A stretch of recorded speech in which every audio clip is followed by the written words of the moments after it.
guard against the acquisition of unwarranted influence, whether sought or unsought, by the military-industrial complex.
Okay, welcome back.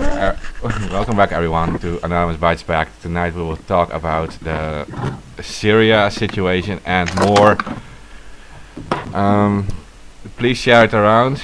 That's what we depend on. And if you share it, like on Twitter, use like a quote tweet that avoids the shadow bans, because it will be your tweets and not the original ones. So that helps.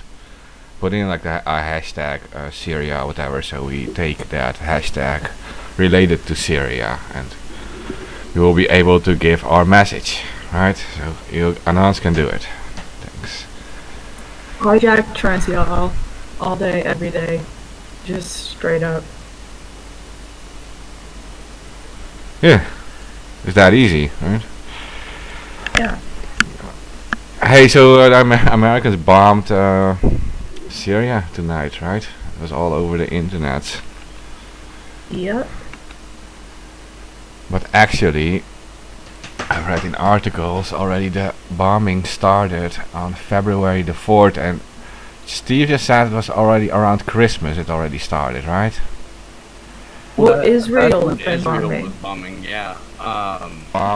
The U.S. has Syria launched tonight, a right? number of All drone over the strikes internet. since Yep. Christmas, and But there actually, was a drone strike launched with articles like an hour of Joe Biden being inaugurated. It killed 4 people.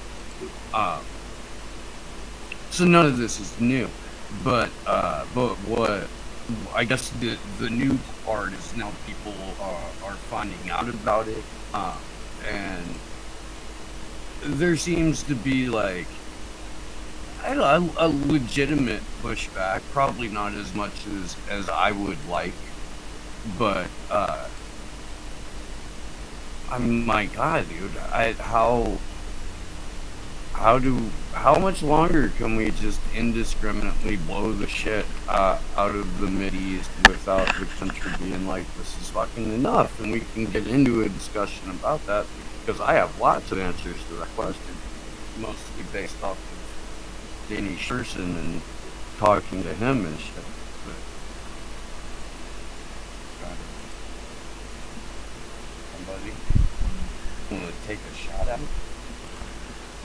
no, because it's just never going to change, right? It is just like last year. It was then was still Trump. It was that that government back then already selling weapons to Israel and to other countries in the region. I think the UAE was also there was also made a deal with them, and then literally like when Biden comes to power, the same weapons just sold or being used in that in conflicts like this, and they're being like literally an independent country, Syria, whatever you think of Assad, is being attacked again, and it's not even supposed to happen. Like the Americans or whatever NATO has nothing to do there. Nothing. It's not their country. It's not their area. I mean, as long as we want a private Western-backed oil pipeline to go through Syria, and as long as Syria has oil to begin with, we're going to keep intervening for the purpose of literally stealing their natural resources, violating international standards on looting. Delta Crescent Energy is currently there right now, stealing oil from the Syrian people. There's the occupation happening in the northeast, where Trump literally just admitted flat the fuck out, yeah, we're there for the oil. So, I mean, as long as our quote-unquote interests are in Syria, we're gonna stay in there. Well, this is, I mean, when Beely's been writing about this over the last couple of months, she's referred to it as the Trump-Biden plan for Israel. And this is where the continuity of government that exists, no matter, outside of who sits in the White House, just this overarching plan of total domination and acquiring of natural resources and routes for exploitation and acquiring of natural resources through countries that don't belong to us, and I guess ultimately the eradication of everyone who isn't Israel, a more, I don't know, final solution Oh my god. to Israel's problems in the region. It's so cartoonish because now they're the apartheid state, right? Like, fucking, did you guys see the article I threw into the general chat and Discord about the nuclear facility and the crap ton of construction that just started ramping up there recently in Israel? Like, in the first place, it's, essentially, or supposed to be a secret nuclear facility because, Israel doesn't have nuclear weapons, right? But a dig about the size of a soccer field and likely several stories deep now sits meters away from the aging reactor at Shimon Peres Negev Nuclear Research Center in the city of Dimona. The facility is already home to decades-old underground laboratories that reprocess the reactor's spent rods to obtain weapons-grade plutonium for Israel's nuclear bomb program. What the construction is for remains unclear. The Israeli government didn't respond to detailed questions about the work under its policy of nuclear ambiguity. Israel neither confirms nor denies having atomic weapons. It is among just 4 countries that have never joined the Non-Proliferation Treaty, a landmark international accord to stop spread of nukes. Yeah. Israel is like the only country that is still denying that they have nuclear weapons, but everyone already knows they have it. Did you like how they framed it in the article? Nuclear ambiguity. We're ambiguous about our nuclear weapons. Steve, I don't appreciate your hostility to the greater Israel agenda, okay? No, they are a bastion of democracy in the Middle East, Steve. How could you? Allow me to apologize. I meant to merely be ambiguous, not hostile.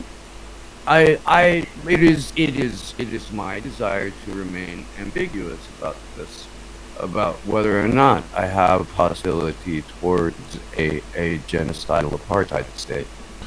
I wish to remain ambiguous about that hostility. Yeah, by the way, real quick, fuck Israel. Jesus Christ, dude. Can you, I mean, look, and the only people that are going to suffer for this are regular Palestinians who have seen their country be torn apart with U.S. bombs and Israeli bombs for at least a decade. Yeah. And it's like these people live for war. Like, it's all they ever do. These people. It's always war in this area, and it's always the West and the partners there creating this total chaos. Well, in the 80s it was also Russia being a lot involved there. But now it's like purely NATO armies there, and it's disgusting. Israel is is a huge problem in the region. I want to say the Israeli government, by the way, that is what it's about. But It's worse and worse by the day. It just the apartheid regime and the Zionist occupation forces, every day their treatment of Palestinians gets worse and worse and worse because that's what they're trying to do. It's a genocidal state at this point. State. Yeah. yeah,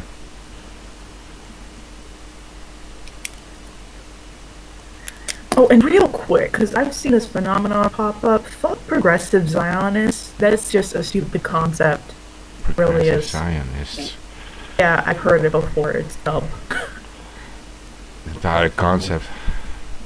Don't worry, I'm a progressive Zionist. The entire term progressive, especially in the USA, has been like thrown around so much. I want to It say it is. means nothing. Does that mean that you believe in the right for like trans people to exterminate Palestinians? Is that what that means? Yeah, that sounds right. It's okay if you use a rainbow flag. All right. Okay. Okay. Yeah. I mean, there's a chance. Can we just let them get the borders of the promised land settled, and then maybe all this will go away? Is there a chance that it'll stop after that? I think that the Christian dominionists have a rapture scenario in mind where they're literally close to the nuclear codes, as Bill Hicks once said, going, "Please, Lord, let me be your servant. Lord, let me be your servant." And that's it's never good.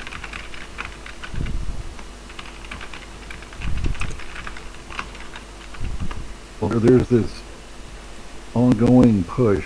I mean, and it's been going on. I mean, it's baked into the religion. You know, the prophecies and everything. I mean, there's no way to stop it. I mean, as long as people believe it like they do, then this is going to happen. Maybe we just don't see the vision, the prophetic vision, the messianic vision. What's the matter with you people?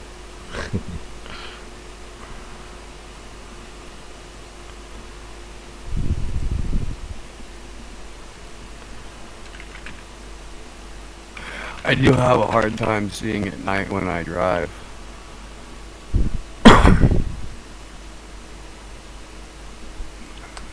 I don't know if that has anything to do with my ability to correctly interpret a prophecy or not, but I will ask my tarot card reader. I'm supposed to call her this weekend anyway.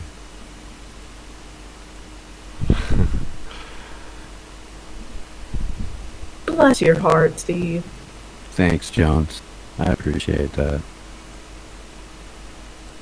Idol worshiper, see, tarot cards. Yeah. How? No. Let's flesh this out for a moment, because you cannot possibly claim that that's idol worship. That's merely consulting a deck of cards for entertainment purposes. Idol worship, poppycock, balderdash, shenanigans. That's pretty much it, yeah. That's a good example. What's the difference, right? What's the difference with whatever deity that other people have? You can trust in your cards. I mean, there are people that swore by throwing salt over their shoulder or leaving an onion on the counter or on a windowsill, where, and I'm sure there's at least practicality to leaving an onion on the windowsill. I know in here they used to put like hooks. Like, this is the medieval times. They would put like hooks on the walls of the houses, so the witches would get stuck behind it when they try to like fly into your room, right? That is crafty. Yeah.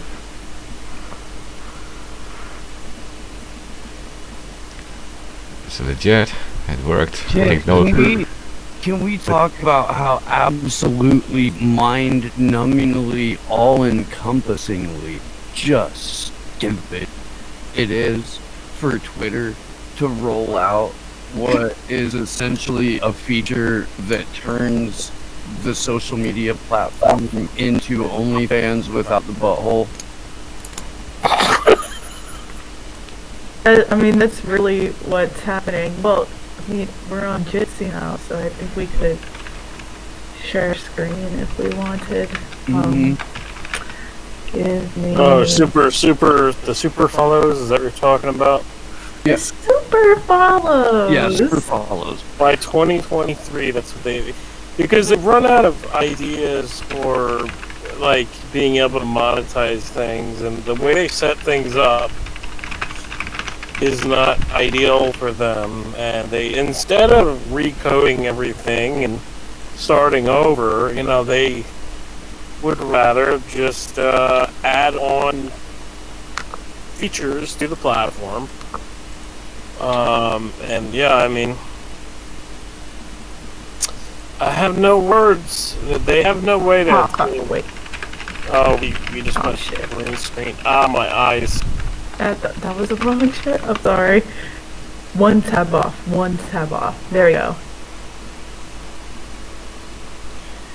Woo! Super follows. To let you chart. Super follows. Yeah. Woo! So, I mean, really, let's say you were going to start a social media platform that was directly competing with Twitter, and now Twitter is making you pay to see your influencers.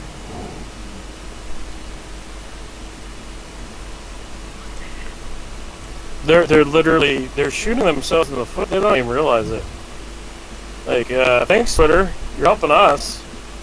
Or, well, by us I mean Sony, but yeah, thanks Twitter, appreciate it. That's like my early Christmas present or something. I mean, it's okay to have some type of paywall thing, but I mean, not like this. Like, what the fuck, you know? Ridiculous. Go ahead, sorry. Yeah, no, it's like, it would be one thing if you're allowing people to upload like full videos and everything, and like, you know, alright, for like a portion of your site, fine, but the way you're doing it with this is not gonna work. It's gonna backfire. It's not gonna get as much revenue as you think. In fact, it's going to drive people away very, very fast. I love how all these social companies are literally doing the perfect things for us to succeed. Like, oh man, censorship, fucking paywalls, blocking fucking news sites like Facebook the other week, blocked the new Australia, blocked Australian news sites. No, like, it's fucking insane, man, like what they're doing. But honestly, I can't believe it. I can't believe how, like, it's a perfect storm. But yeah, I mean, whew. Super follows. Yeah, what does it even mean? Well, as Steve said, it's basically like OnlyFans without the buttholes. Yeah. That's the sad state of Twitter. It's a Here, big club. charge to see what Alyssa Milano says. Charge to see what freaking, I don't know, picking a name celebrity. Why would you pay for that? Why would you volunteer money? Nobody's going to, like, maybe for some of these creators, It's like maybe. joining a country club. most people probably not. Of course not. I bet you Kyle Kalinske will have 100 people that pay to see his tweets. Ugh, he would though. He would. And I bet you that Jeff Campbell will register accounts that pay for his tweets. Steve, you He'll pronounced buy it his wrong. own. He'll buy You pronounced his his own name. tweets. You pronounced Right, his name wrong, Geoff. Steve. I'm sorry. Geoff. Geoff. Really? Yeah, man. If you spell Listen, your name you don't spell your- Geoff, you're going to get called Geoff. I don't get how people spell their name like that and be like, oh yeah, my name's Jeff. No, it's not Geoff. Like, no. No. Why is someone No. saying there? Why is someone saying there is hiss and cracking? I don't hear any of that. Like the sound is perfect here for me. Aw. I Sorry. don't hear any cracking. No, they're lying, right? Just to like troll us. Well, I don't know. Oh. Well, I don't hear it. Jitsi is normally good though, so we like Jitsi. Well, maybe you might want to actually just like load up the stream and see. Yeah, okay, but when I do that, then it actually does cause it. Let me see. No, not you. Obviously, you can't do it, but somebody has to do it. Yeah, please check it if you can. I could go find some earbuds and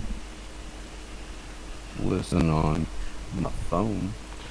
I just know with Discord it does cause that. If you like, you're like streaming from the Discord server and then you're switching to another screen and it starts getting all weird. So, yeah. You should be good here, though. Discord is pretty shite. It is pretty shit. Jitsi. You can get it better, but you need like a public server and you need like all these people adding stuff to it, like donating to your server, and then they will give you like a higher quality sound and all that stuff. It's like, yeah, that's not going to work for these private servers we use. Like, even sometimes like for different episode subjects we start different servers. Like, some people want that. Like, we have these Operation Cameroon coming up and they want a separate server with just these Cameroon people in, right? So, yeah. I'm pretty sure soon we will talk about Myanmar, Operation Myanmar. It will be the same story. Just are very dedicated to OPSEC.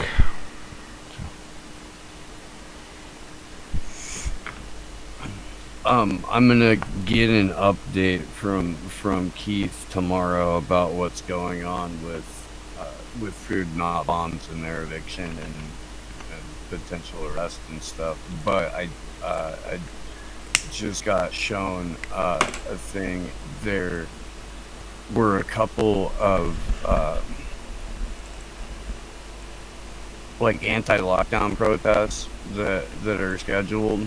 And ahead of that, the same city council office and the same chief of police, the city council that wants to crack the skulls of the only organization that's feeding the homeless in Santa Cruz right now, is like gearing up to crack down and ticket, fine, jail, whatever, anyone that's not wearing a mask in Santa Cruz ahead of this protest.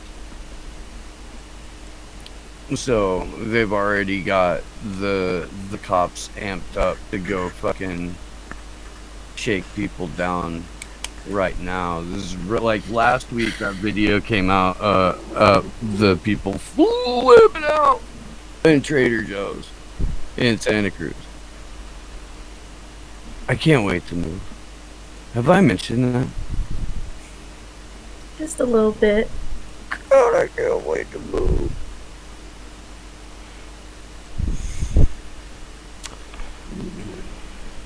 It was a good guess though, Food Not Bombs. I mean, I can't believe it's already from the 80s. just reading into it a bit. Yeah, I mean, I wouldn't know. I mean, I wasn't able to even say a word during that. My internet just kept on crashing and Discord crashing. All yesterday, you know, that's actually why we jumped on Jitsi. Yeah.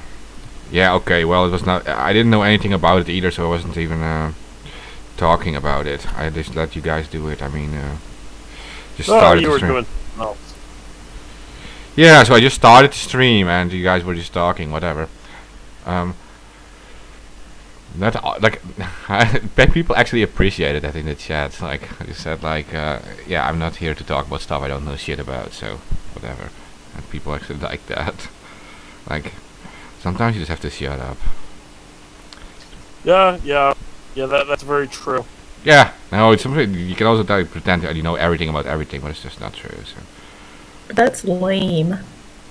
No, I mean, if you try to pretend that you know something, I mean, you're gonna make a fool out of yourself on live on air. Yeah. Sure. Because you're just gonna try to bullshit and it's not gonna sound good. And the stuff I know about, like, food not bombs, is coming from these mainstream articles and stuff. Like, I was searching a bit about it, but yeah. Well, it's a protest group. Yeah. I mean, really, the performance art, but they've fed millions of people over the years. Oh yeah. And sometimes, well, in a lot of cases now, are the only people that are out on the streets feeding people, or the only people that provide clean water for free in Santa Cruz right now. They're in, I think he said, like 1,000 cities that they know of and 70 countries that they know of. And when he was on our show in the morning yesterday, I mean, they're all over Myanmar right now, and there were a couple of Ukrainian Food Not Bombs volunteers that have been like murdered for feeding people. There's this underlying theme of people being jailed or labeled terrorists or beaten or killed for making sure people don't starve, and it's super weird to me. Like, I can't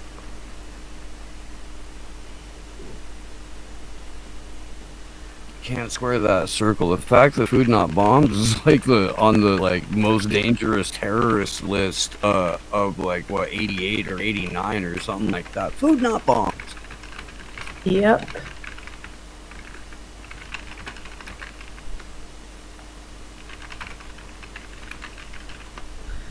It's always unbelievable how pigs will treat people trying to survive and people literally trying to feed people. It's really something.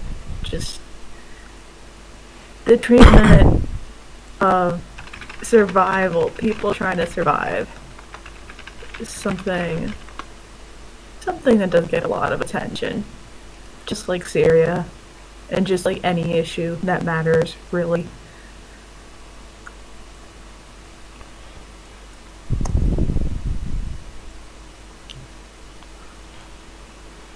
March 17th and March 18th, Action for Assange will be in Washington, D.C. And if you can join us, we're doing our Clovers for Assange event. We're hijacking St. Patrick's Day. Yes, sir. We're hijacking a holiday. So if you can't get to D.C. or you don't live in the U.S., please hold a solidarity event Our on man March Mark 17th. is doing that in Amsterdam. What? Yeah, Mark is organizing one in Amsterdam. There's events in London, Paris, Berlin, a couple in Australia, Denver, Boston. I think San Francisco. I will be able to confirm that tomorrow. It's growing. We need your help. We need to make this as big as possible. We would encourage you to make your event absurd. This situation is absurd, so it demands an absurd response. Yes, it does. Oh yeah, I saw your discussion, Steve, with a guy who said like, yeah, the traditional symbol is a shamrock.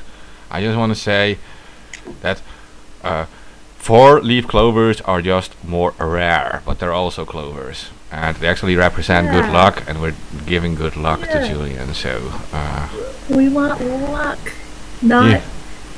not Nazi symbols. no, we're Although donating obviously- our. Obviously, it wasn't a Nazi symbol first, but like still, we've been doing the four-leaf clover forever now. So Yeah, we're the not gonna four-leaf change it now. clover has meant luck for longer than it was a quote unquote Nazi symbol. I mean, people just say it's a Nazi symbol because it's a symbol on. No, that's the shamrock. They're saying that. 4chan or 8chan. It's a shamrock. The shamrock is a three-leaf clover. That's used by neo-Nazis in some Yeah. parts of Oh, the world. yeah, that would, Wow. But yeah, no, I wouldn't call 4chan a Nazi site either, because it's a place No, where free it's speech not, was. but it's not, but it uses the four-leaf clover, and people associate 4chan with Nazis, and that's wrong. It's actually 8chan with Nazis, not 4chan. So learn, get your education up. I want to say that freedom of speech is not really a Nazi thing. Like that actually goes against fascism and Nazism. Those are like authoritarian regimes that don't really like free speech. And free speech websites, originally free speech websites like 4chan, are not really compatible with that stuff. So yeah, I don't really get what they mean. The fact that some Nazis hang around on these places, yeah, we discussed that before, right? I mean, if you can't ban cars either, because people can abduct children with it, as if you're a pedophile or whatever. So that's not how it works. This is the same as with Tor, right? They were claiming that the Tor network was only used by criminals and by pedophiles and stuff. But you don't make. Yeah, that's what they claim. No, it's the four horsemen of the infopocalypse: child pornography, terrorism, money laundering, and the war on some drugs. And that's coming from Jacob Applebaum, who the founder of the Tor project, in this handy little book. Yeah, well, Applebaum has been targeted so much. Yeah.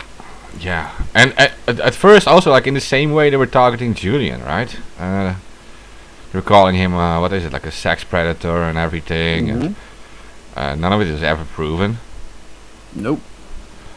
But yeah, I know they did the exact same thing, and they like broke into his house and tried to steal codes, access to what they thought was possible access to, like the coding of Tor and everything.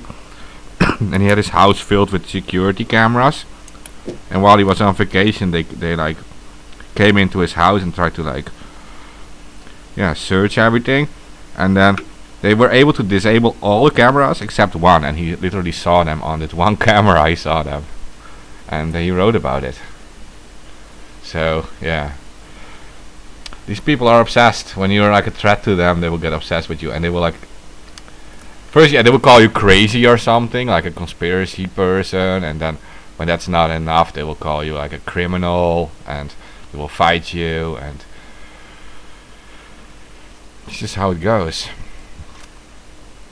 But that Tor as a network is very successful for people, especially like in war zones and whistleblowers, and if you want to submit files to places like WikiLeaks, you can use it using a .onion link, and you can safely submit files.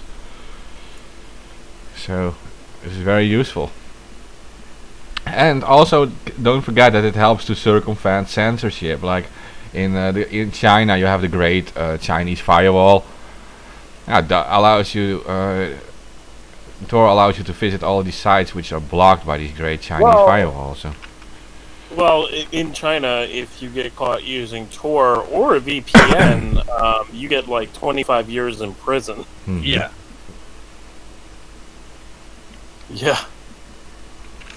Facts.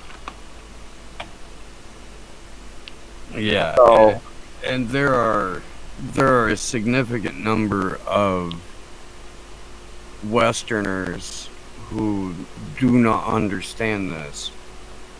They've never been in a situation like that, so they can never understand it.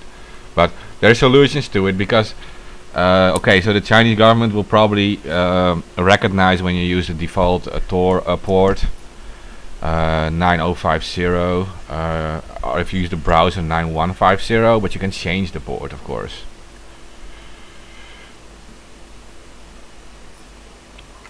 So yeah. Let's see. So the default settings can be changed, and probably they will recognize default settings, and yeah. Same as with VPNs. They will do their best to stop it from being used, but you can't stop it. There's always going to be ways to do it.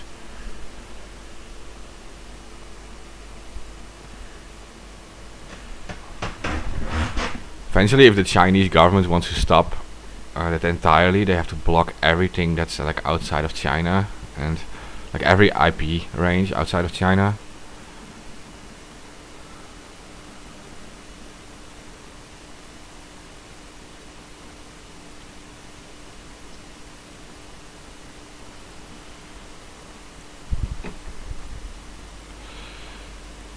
I know it's dead air. I know AK didn't get to talk at all yesterday. Trying to. No, I'm here doing something real quick, and I was also looking up news to see kind of what's going on. Oh, I can pull up a very delicious moment of absolute. Listen to circle back to Syria. No, yeah, definitely. Real quick, no, just White. Don't White tell House- me it's who I think it is. White House press secretary again. No. Saki. Turns out she put out that tweet in 2017. Whoops.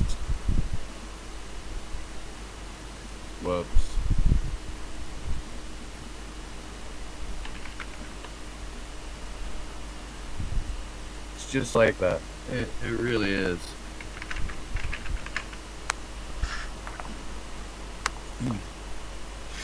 Syria was a sovereign country when Donald Trump was bombing them 3 years ago, a month from now.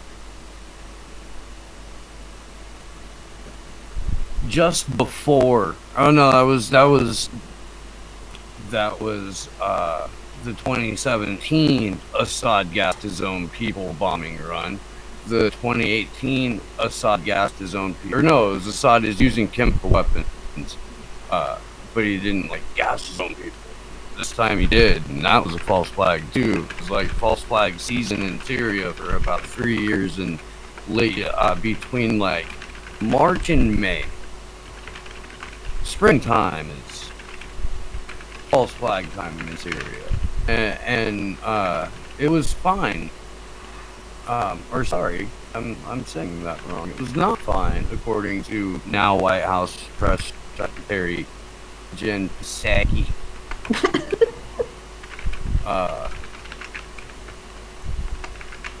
Well, her favorite words are and circle back. Circle back. That's what I said in the tweet. I was like, can we get you to circle back to this one? Can we? Arr. where you said that Syria was a sovereign country? Now they're not because you ceaselessly bomb them and steal their oil. Well, you gotta understand that the Sunnis and the Shiites are now getting along, and Iran is helping them. Yeah, I mean that's what you have to understand. God, we can't have that. I mean, it's not like they've been at war for like fucking centuries. Right. Maybe centuries is too long. I don't think it's been centuries. It's been decades. But yeah, I mean, like it's just so fucking ridiculous. It's insane that they tried to push this whole narrative that Iran is helping people in Syria. They've been mortal fucking enemies for decades now. I mean, what the fuck?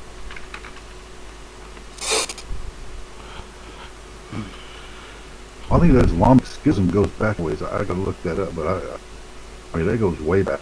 I mean, you wouldn't be lying if you said it was 600 to 1,000 years.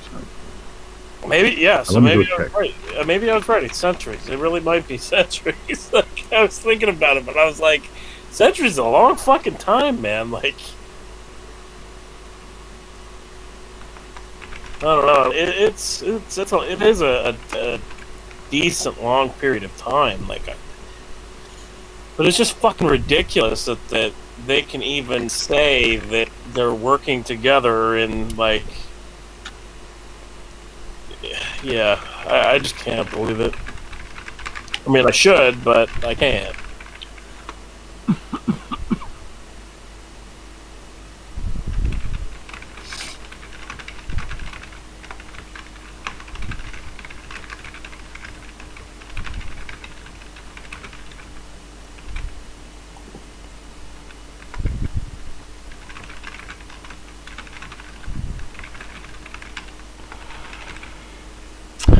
This is just something that we don't even understand. And like Syria is like one of the oldest civilizations in the world. There's like traces of civilization, like going back far before there was anything in the West. We were just like living in caves and stuff.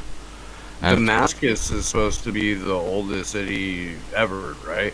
yeah, I mean, yeah, that's true. I was just gonna say it's not like the CIA has been trying to overthrow Syrian's government for like the past couple years. Yeah, decades. Decades, yeah. It's been a decade now. It was 2012 when Obama really started fucking around over there. Oh, no, And the Wesley Clark memo from the Bush administration where he says we're going to take out 7 countries in 5 years, one of them being Syria. right. Yeah, I always bring that up too. But besides that, there's Miles Copeland, who's a former CIA agent who came out and basically said about the bloodless coup against Assad's father. I can't fucking remember his name off the top of my head.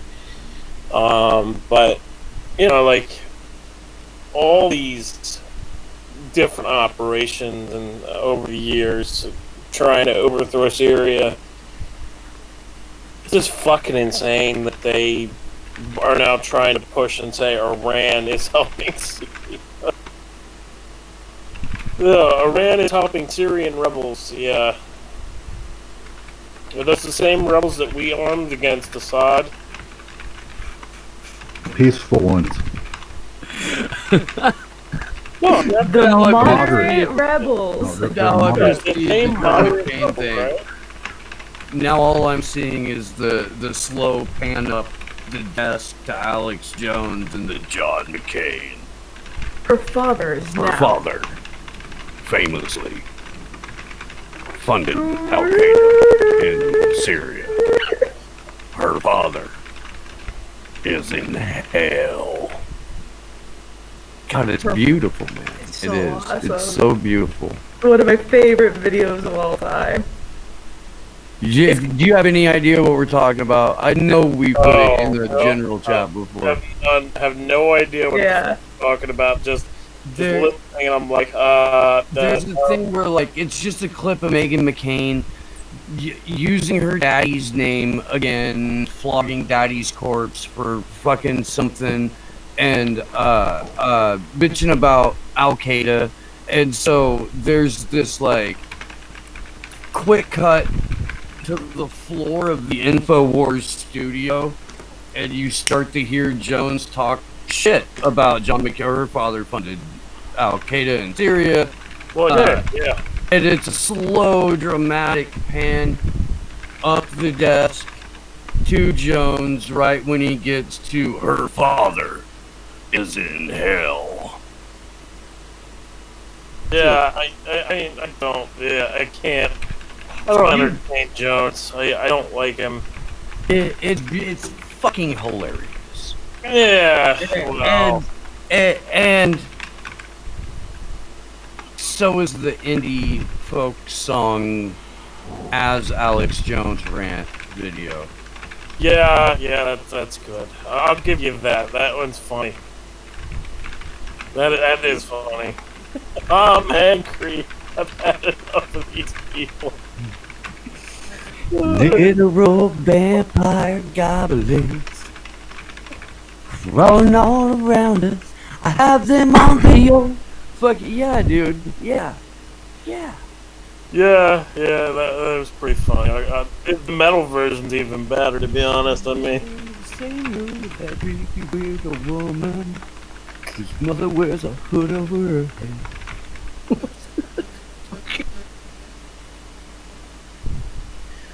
I don't know how they fucking made that, to be honest. I mean, it's perfect. It fits. But yeah, that was an interesting mashup for a song they made. Beautiful. The metal one is fantastic. It is. Getting back on track to Syria. I mean, again, like the U.S. has been trying to infiltrate Syria for years. Trying to pull something up so I actually give you some background information. All right, background information. So the CIA, actually going all the way back to 1949, under the rule of President Shukri al-Khawali, they attempted a bloodless coup in March 29th, and that was according to CIA agent and former Damascus station chief Miles Copeland. So I actually said that wrong earlier. I mixed it up. I said that it was Assad's father, so that's incorrect.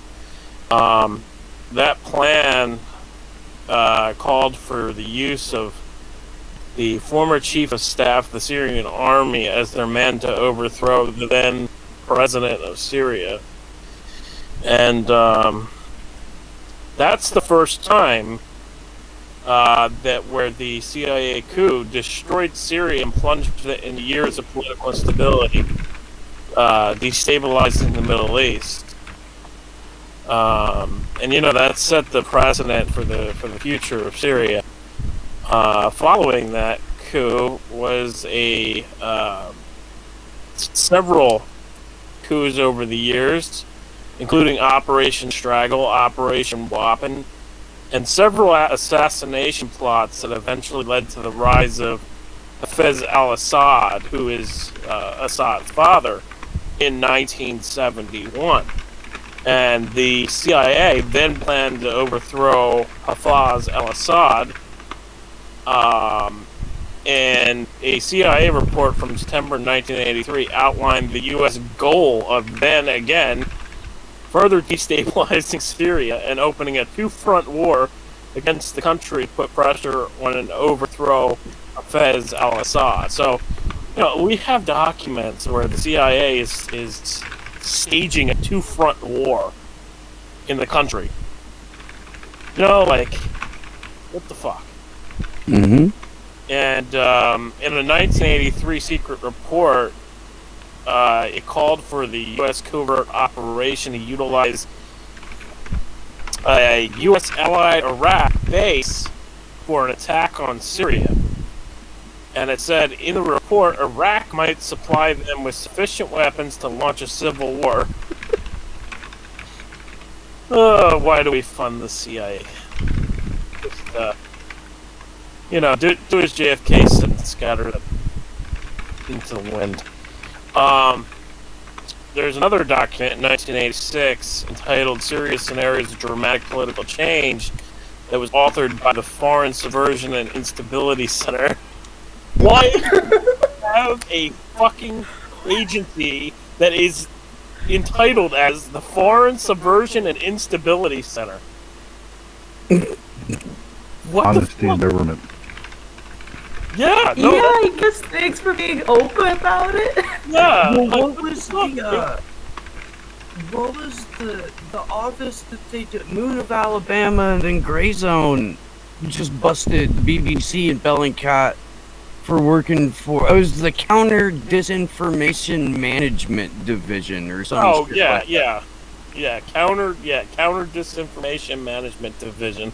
Yeah, that's exactly like the Foreign Subversion Instability Center, except with the Foreign Subversion and Instability Center, I mean, their goal is destabilizing a country. and this agency was a part of the CIA's Mission Center for Global Issues, or CGI, and most people don't even fucking know that these inner umbrella agencies exist under the CIA, but they do. WikiLeaks kind of exposed the cyber portion of the CIA with Vault 7 and Vault 8 and all of that, and there's pending stuff that pretty sure everybody knows is pending because they only released like 2%, maybe even 1%.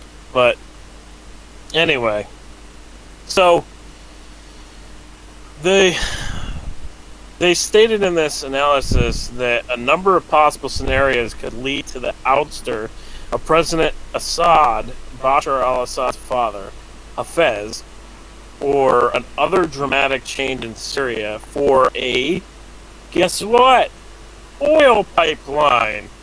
Yep. Delta Crescent Energy. Yep.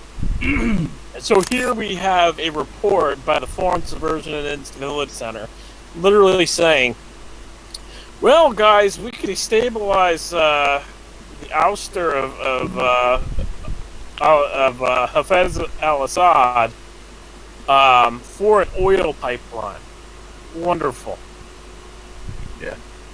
And, coming back to modern day, right, we have Hillary Clinton's emails. This is one of my favorite emails. In 2001, there's a discussion where she literally has a email with one of her staffers where it says about the plans to overthrow both the Syrian government and the Iranian government. And by the way, this is prior to 9/11. Why she's not in prison, never fucking know. Anyway, so, this is prior to General Wesley Clark, which is what Gloria brought up, saying that basically weeks after 9/11, he said that wars were planned to invade 7 countries within 5 years, which included Syria and Iran. And by the way, in 2001, Clinton would have been a New York senator, not Secretary of State, so why would these plans be discussed with her? In the fucking first place. Exactly. Yeah. So, this means that in early January 2001, there were plans in the works to begin plotting how to overthrow Assad. It's part of a strategy for, 11 countries, right? 7 countries in 5 years. That's what General Wesley Clark said. Okay. Right, but this isn't a document discussing 7 countries within 5 years. It's only discussing Syria and Iran. But the other countries already taken over. No, this is in 2001, in January 2001. This is prior to 9/11. Okay. And after that, Libya was taken. Iraq was taken. Yeah, Uh, all countries that was General Wesley Clark mentioned. yeah. So, this document actually validates General Wesley Clark's statement. And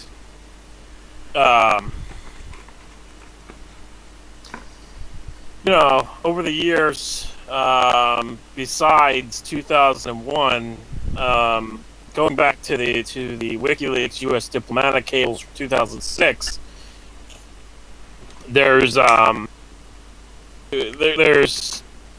references to overthrow the Syrian government and everything. It's fucking incredible. It's incredible how much information we actually have, and people don't realize. In another email from 2012, a State Department employee emails Clinton and tells her AQ is on our side in Syria, otherwise things have basically turned out as expected.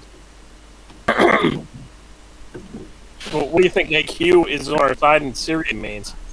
Oh, that's a joke. What do you think right? Sullivan's talking about there? Who's the aide, Sullivan? Oh, that's the Alsatian question. Is that the same Alsatian. Sullivan that's in the Biden cabinet now? Oh, fucking probably. That would be interesting to find out. I remember in 2012, that's when Obama made Is his name Jake Sullivan? line fucking speech about Syria, which again was about another chemical attack. Yeah. That somehow happened in 2017, and the red line was crossed, so we just had to bomb them illegally without a proper investigation being made. And even the investigation that was made was riddled with inconsistencies and burning a toxicology report, which confirmed that the symptoms described weren't consistent with symptoms that would have happened under chlorine gas, or an engineering report which confirmed that the cylinders were more likely to be manually placed there than dropped. But yeah. Well, there's also the fact that the white helmets faked a lot of various different things, from medical procedures to attacks. I mean, it's well fucking known. You can look up the documents and everything, and it's reported in mainstream press even. Yeah, we don't have to defend Assad. I mean, that guy he's not a nice guy either. He wouldn't lead a country like that for all these years. But the thing is, the United States or the West are not there because they think Assad is such a bad guy, and they just want the resources and they want the country, right? Because why aren't they in Myanmar right now? Why aren't the Americans helping the people in Myanmar or in Yemen?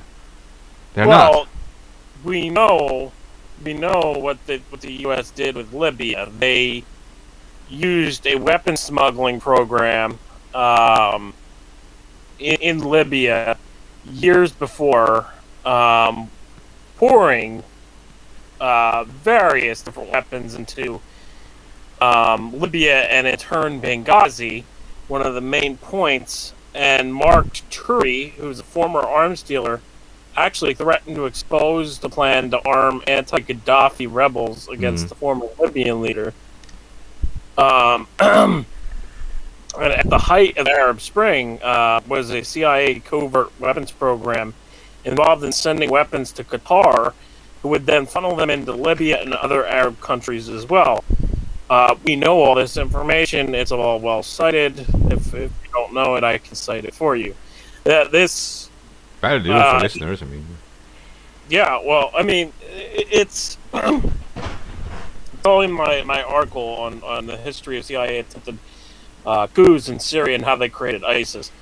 That's a mouthful of title, and yeah, it's Okay, well, the CIA created al-Nusra. They created Tim Osman bin Laden against the Soviets because the Soviets invaded Afghanistan with 140,000 soldiers in the 80s, and Afghanistan wanted to the Americans didn't want them to have that area, so they funded local rebels, and they happened to be Al-Nusra Brigade.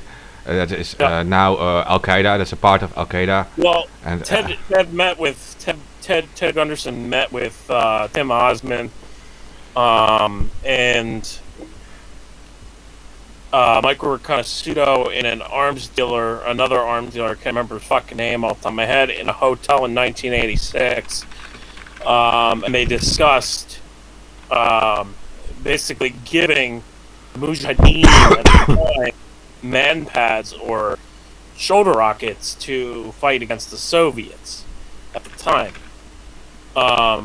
So, I mean, I know that for definitive fact. I don't know if they ever gave them man pads or shoulder rockets. I just know they discussed it.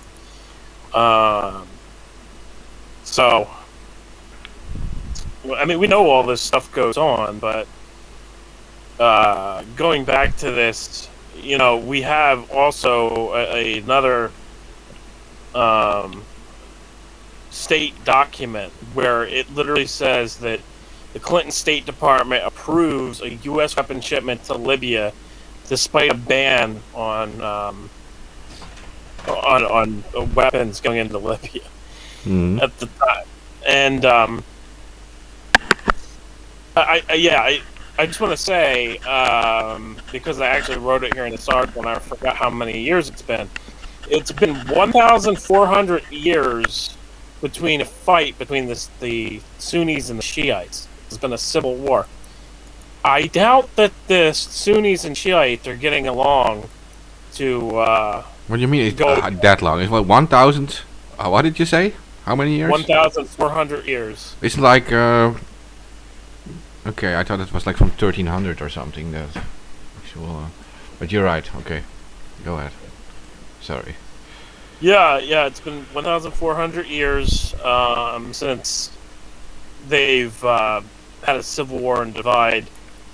And you know, it's unbelievable that the Iran would get along with the group in Syria to go against Assad or whatever. I don't know what they're saying. To go against the Americans? Like, I don't understand their narrative. It doesn't make sense to me, but... Well, anyway. Libya just wanted... Libya just wanted a gold dinar, right? An African dinar. They wanted to work with South Africa to create this African board of African nations becoming independent. Yeah. And work together on things. And yeah, the Americans didn't really like that whole thing. That's a scary concept, I guess. Yeah. It would have been the formation of like what we have like here. We have a European Union, you would have an African Union in that sense with their own gold dinar, and I think it was like many countries already interested in it. Libya was an area with a lot of gold, and yeah. Yeah. And also, he did offer a lot to his citizens too, like even like for women who just got their baby and stuff. He gave them like a year off, I think, for example. And he had a working healthcare system, a free healthcare system. Things we don't even have. You know, the guy himself was pretty rich. I think he had 40 billion or something, and he had like a soccer club he bought. Manchester United, I think he had stakes in. Wouldn't surprise me. Yeah, he was on top of the world at some point, but he did. His country wasn't that bad compared to others in the region. So, in 2014, there's actual emails from Podesta's emails where it discusses moving around ISIS and ISIL via the control of KSA and Qatar to weaken and overthrow President Assad, solidifying the leaked Pentagon report as factual before. And the government of Qatar and Saudi Arabia, which are providing clandestine financial just to support ISIL, That's a quote. The governments of Qatar and Saudi Arabia, which are providing clandestine financial and logistic support to ISIL, is what was said in the Podesta email. And everybody fails to realize that's what Julian was saying when he was saying that the U.S. was funding ISIS. He was saying that all throughout 2016, and he did a couple of news appearances on RT. Even though it's fucking RT, I mean, that's what he chose to do. I think if he went back, he would probably try to choose something else, but I don't know. Anyway, see what else I have here.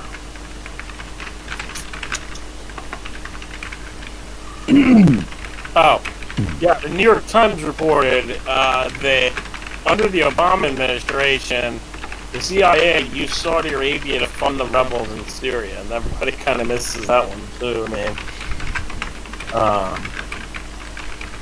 So I mean, that's the actual mainstream press reporting on the Obama administration stating that the CIA was using Saudi Arabia to fund rebels in Syria, so they used them as a conduit to funnel weapons in.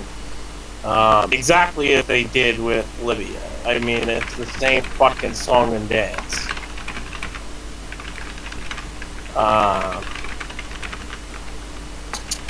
Okay, yeah, this is. I'm getting to the point where this is all wrapping up.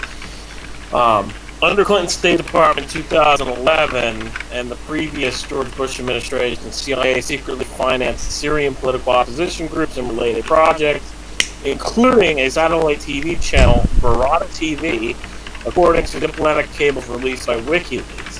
While another 2006 cable reveals that the Bush administration tried to award $5 million in grants to accelerate the work of reformers in Syria, but none of the dissidents inside Syria was willing to take the money, fearing to lead for their arrest or execution.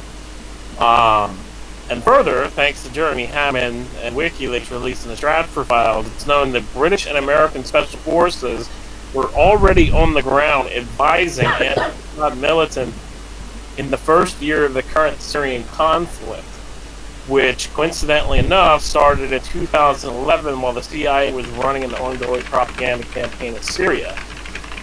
Even more damning is the leaked U.S. diplomatic cable from 2006, which shows that the U.S. Embassy in Damascus have discussed plans to destabilize the Assad government by exploiting potential vulnerabilities 5 years before the conflict even started. A lot of people don't even know that document exists, but it's actually on WikiLeaks. So, again, same story over and over again, from Panama to Iran to Guatemala to Congo to Vietnam to Chile to Iraq and so on and so forth. I mean, they've run so many coups over the years, it's just you lose count.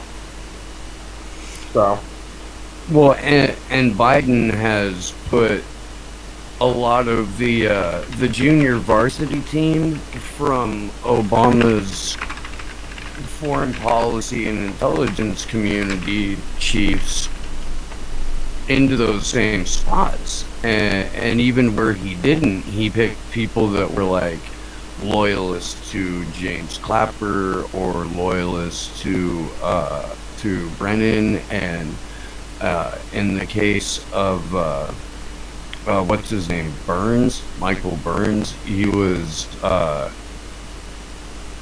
one of the staunchest advocates of the our destruction of Libya, and had a huge regret from his time at the Obama administration for not being able to take out Assad, and now he's director of the CIA. He was also the one he also led the delegation to to Russia to try and get them to give up Snowden, or was that someone else? You're back. That was Blinken, I think. One of those fucks. I think that was Blinken. He's a state now. Oh no, it was Burns. Was it? Okay. Yeah. The thorny task of convincing Russia to hand over fugitive security contractor Edward Snowden has been put in the hands of U.S. Deputy Secretary of State Bill Burns. Just pulled up an article from 2013. So That's right. He was. That's our he CIA was director, one of guys. the architects of old Hill Dog's Libya policy. Such a friendly CIA director, am I right? John Kiriakou was running around like happy too, like, oh, finally, one of the grown-ups is at CIA. He's The super whole- progressive. Yeah, the whole like anti-war community was like, they were like, oh, this is the best possible person to pick for the position of CIA director.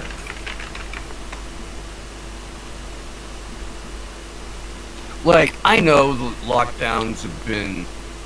I know that everybody's handled that differently. I know that the last year has been pretty rough on all of us. But going to a dinner party isn't worth saying nice things about war coming in. They're gonna talk shit about you once your back's turned anyway. Depending on who's catering. I mean, you don't have to say nice things about war. You can come to our dinner parties. Pasta's a great cook. The food is much better seasoned at our dinner parties. I can It's guarantee true. that. It's actually seasoned. Yeah. The music is a lot better. We're funnier. Ain't no raisins in the potato salad. Who's the dumb fuck that actually tried that for the first time? No ambrosia salad. God, None just of that shit. guys, seasoning. You don't need fancy shit if you just know how to season things properly. Say it with Lowry's.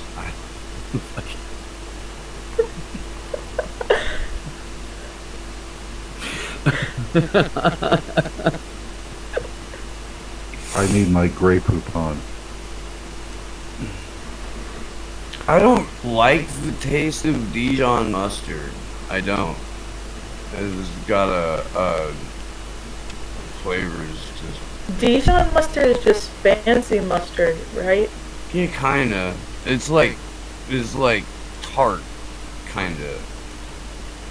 I mean, I don't hate it, but I'm honestly not too familiar with it.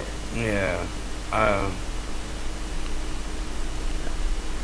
Sierra Nevada Brewing Company makes like a porter and black pepper mustard that's really good. It's good to cook with. Hella good to cook with. Alright, I just came back and somehow we're talking about mustard.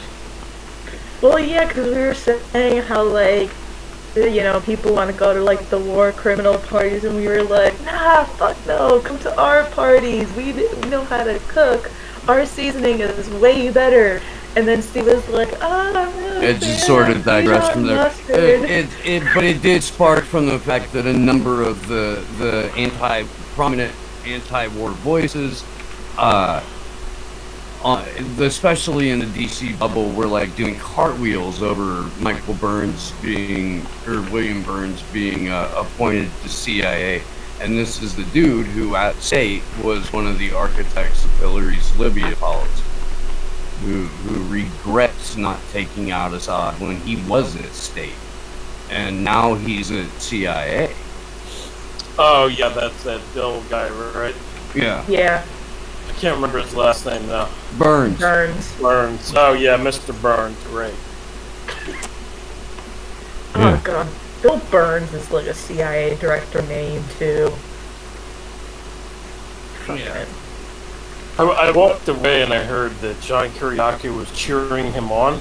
Yeah, he was all stoked that he was at CIA. I couldn't pick a better, more progressive guy. Yeah. Like, there's such a thing as a progressive CIA director. This cloth we're about to waterboard you with is made from vegan material. It's from With spring water. Use Fair, spring water. fair trade, Black Hood when we kidnap you. Fucking, It's all organic with we use only the finest locally sourced poisons. We include women of color in our discussions of which music to play thousands of times on repeat in our torture chambers. Consider this a farm-to-table car battery fucking hooked up to your nutsack. I mean, if we're being honest, I mean, the CIA going back years ago with Leonard Tilley, going back to, it was MK Ultra, I can't remember what the fuck it was. It was,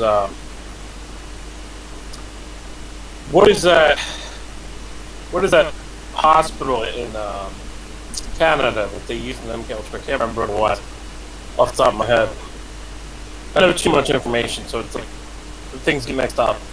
Anyway, there's a hospital in Canada. I can't remember what it's called, but with Leonard Tilley, they actually strapped electrodes inside his brain and would shock his brain. So I mean, if they were doing that back then, do you think, what the fuck are they doing today? They're not just playing fucking music in your head.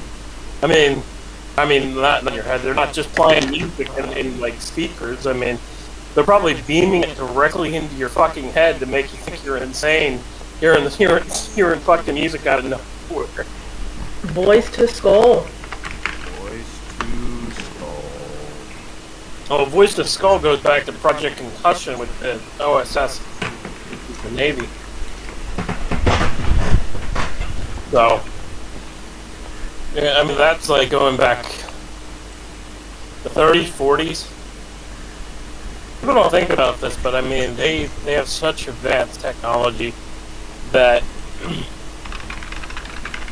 what we hear about these torture programs is just scratching the surface of what they can actually do. All direct energy weapons and all of that type of stuff. I mean, they could literally burn your organs from inside your body by pointing a heat ray at you. And they've admitted that too. They've admitted that they could fry organs inside somebody's body if they stand too close to that what is that actually called? Mark, they use it at protest. I know you know what it is. Stingrazer. What? Oh. Stingrazer? No, Stingrays, they use those at protests. No. You're talking about the pulse, like the pulse thingy? That's kind of like the thing they use against mosquitoes too. Oh, the stinger grenades? You have these devices. You have You devices. said stingrays, so I was like, huh? No, stingrays are real too. Stingrays are real too. Those are like ICMP catchers. They catch like this phone signal and stuff. Yeah. But you also have like these anti-mosquito devices where they broadcast like this little sound that we can't hear, but that keeps like mosquitoes away. No, they've got those like ion pulse cannons too. Oh yeah, they put them on top of like the truck thingies, and it jams all the. Yeah, and they also have a giant, like basically mirror, and they point it at a crowd, and all of a sudden, if you get closer to that, you start getting hot. Oh, okay. Yeah, they have that too. I can tell you that in my country, this is publicly used. They have publicly said it. They have devices on some public places that broadcast a sound that only people below 23 can hear. An annoying sound. Yeah. And it keeps them from gathering in these places. Literally. Right. They Yeah, get they do that here in the US too. Yeah, they do that here in the U.S. Okay. So They, do they that have stuff. the convenience stores and shit. Like they'll have them outside of convenience stores so people won't like. Jay and Silent Bob it. Yeah, pretty much. Yeah, that's what we're looking for. But yeah, we'll go with that. Launder? Loiter. Loiter. That's it. Yeah, loiter. Loiter, Loiter? yeah. Wait, no, that's not right. Yeah, so people don't loiter outside of a store. I mean, they have that all around various different convenience stores and stuff. But I mean, like, when it comes to military technology and like, intelligence stuff, you know, they have all types of stuff. Like, going back from the MK Ultra hearings and the church hearings, you know, they discussed having the ability to shoot somebody with a dart gun that had it was basically an ice dart, and the ice dart would go inside your skin, and it would poison you, and then there would be no trace of not only the poison but also the dart entering your skin because it was so tiny. And that was like said during the church hearings, and people forget that. But There's a heart attack gun with Yeah, that is- like cuttlefish venom. That's what it was, I'm pretty sure. it's not blowfish venom. It's like they have all sorts of different chemicals that they can use with it. I can't remember the other. There's a list of. I mean, don't Google this without a VPN, otherwise you're gonna have somebody show up at your door. But if you go to Google and search and you search for chemicals that can't be traced.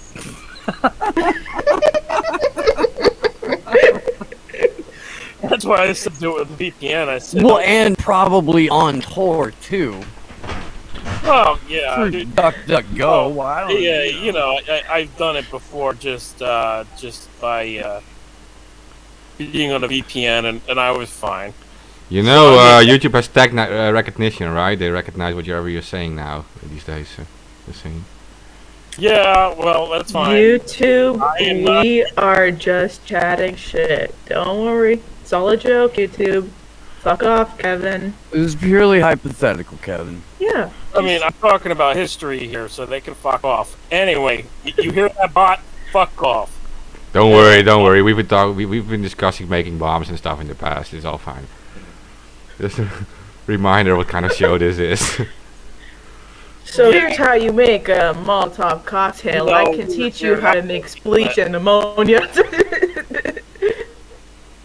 We are not going into that, no, and actually, no, Tyler, one point in time, said some pretty bad things on the air. Anyway, going back, some chemicals that are untraceable that the CIA can use to kill people, and they could use any of them inside that dart gun, because it was literally an ice dart. You shoot somebody with a fucking ice dart, it would melt into their skin, you know, and then... You won't even need chemicals to kill people. You can inject them with a substance that is already existing in your body and just will like increase your heart rate or whatever, right? And it won't show up in later on because it already exists in your body and it disappears after a while. Well, right, it doesn't show up... Yeah, that's what I'm saying, that there's untraceable chemicals that won't show up on top. Think about adrenaline even. Huh? Think about adrenaline and such things. It increases your heart rate. And Oh, everything. yeah. Well, you could... Yeah, I mean, that would show up in a toxicology report. Yeah, but would it show up that you're poisoned by it? Or that you just got like freaked out or something? Right? It would show up that your adrenaline just started to all of a sudden increase. Mm. Yeah. But yeah, there's all types of like natural chemicals and plants and stuff that can kill somebody that are untraceable in a toxicology report. And that's what they were discussing during the whole church hearings committee, where the existence of a heart attack gun that could cause somebody to have induce a heart attack when you shoot it at somebody And basically, the heart attack gun was a dart gun that shot an ice dart, and when it entered into the person's skin, it basically induced a heart attack on somebody. And it might have been with pufferfish venom or whatever it was. I don't remember off the top of my head. As Glory said about pufferfish venom, I don't remember if that was it or not. But regardless of what it was, they had successful results causing a heart attack on people with a gun like this. And it was kind of ingenious because it was untraceable. So they have all types of advanced toys that they don't use often. We'll put it that way. They use sparingly. We'll say that. Like the rods of God. The rods of God, they don't use openly. They use it sparingly. And I'm pretty sure we used it on North Korea when Trump was in office.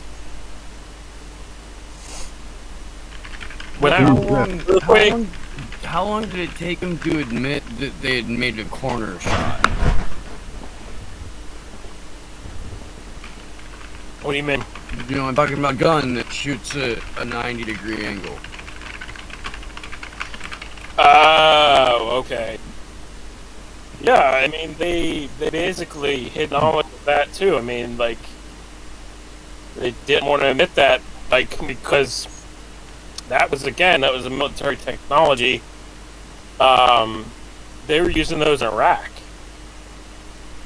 They were using those in Iraq. They were using those to go inside people's houses, kicking the doors and everything else, and raid places. They would use them to look around corners, and yeah, I mean, pretty well known. But I mean, that was like old-ish tech. That was like the first Iraq war where they debuted them. It was the second one where they had to admit that they had them. Yeah.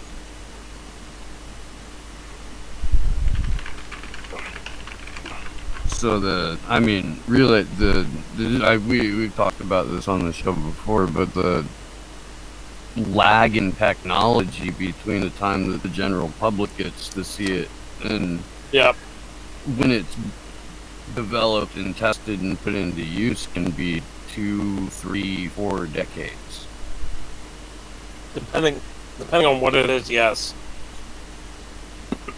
I mean, do you honestly think that the stealth bomber is the peak technology we've ever been able to come up with? It's the last fucking, like, spy plane we've got to see other than what, a drone is. Well, drones they had in the 60s, too. And, technically, if you really want to get into it, they actually had drones in World War II.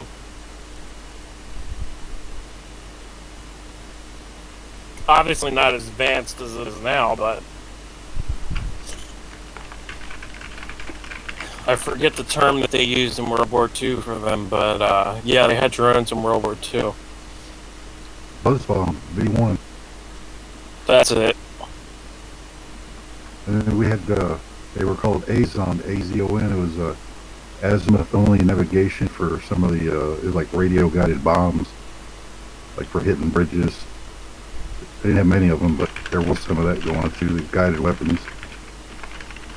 Yeah, it wasn't as advanced as it is today, but we did have them in World War II, and then they upgraded them in the 1960s, and they even, in Operation Northwood, discussed using them to fake a attack on buildings in Florida.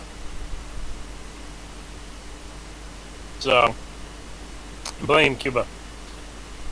And JFK was like, hell no, and then fired off the Joint Chief of Staff, and, and then the rest is history. Did you guys see that a former CIA director is now trying to come out and say that JFK was killed by the Soviets. That came out the morning that we had Dr. Piers Robinson on the show. It is just very credentialed, very respectable, very impressive academic. And we get done with the show, and we bring it up, and he's like, "It's just like that Bill Hicks bit, isn't it?" And fucking like starts quoting Bill Hicks at us, and it was awesome because it is. It really is. It's go back to bed, America. Your government has figured it out. Well, I mean, it's ridiculous. He's claiming that the evidence is in the Warren Commission. Everybody fucking knows the Warren Commission was a goddamn joke. And the thing is, like, all of the evidence contradicts what he's fucking saying. It's like, well, what about the Raleigh call? What about the Raleigh call from prison? Not Oliver North. What the fuck? I can't remember his goddamn name now. Jesus Christ. Harvey Oswald. What about the Raleigh call where he was in prison and he called a PSYOPs officer while he was in prison from North Carolina? I mean, like, it's just fucking ridiculous, man. It's insane. And, like, what about the whole big event thing? Like, all the witnesses, all the recent documents that just came out and saying that, that there were several witnesses that said that there was going to be a quote-unquote big event that day. What they called the big event. And the big event is also what E. Howard Hunt said. And they try to say, oh, well, he didn't say that on his deathbed. And it's like, he didn't only say it on his damn deathbed. It's not only the recording on his deathbed. There's a court case in the, don't quote me on this, in the 80s or the 90s where he basically confesses. He confessed to it in court. And never anything. There's never anything done. And he said that, it was a huge operation. It was involving, he said Corsican French gunman, Lyndon B. Johnson, and he said another couple names. But the point being, I mean, it's insane that they could just get away with trying to push that narrative that was the Soviets that killed Kennedy. The goddamn Reds. It was the Soviets. You know what they're trying to do? They're trying to make people get angry against the Russians again. That's exactly what they're doing. Yeah. And it's so blatantly obvious in the open. Man, it is. It's transparent.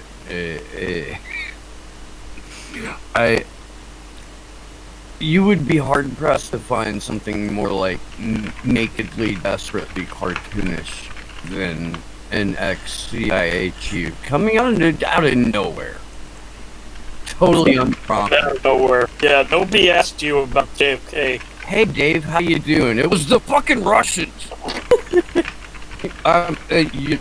What? the Soviets. Khrushchev.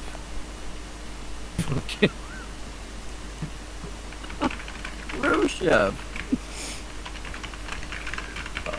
Through Lee Harvey Oswald. Okay, so he gets to defect to Russia, right? Lee Harvey Oswald. He gets to live there as Lee Harvey Oswald. He gets to go back to the United States. Russia lets him leave. The United States lets him in.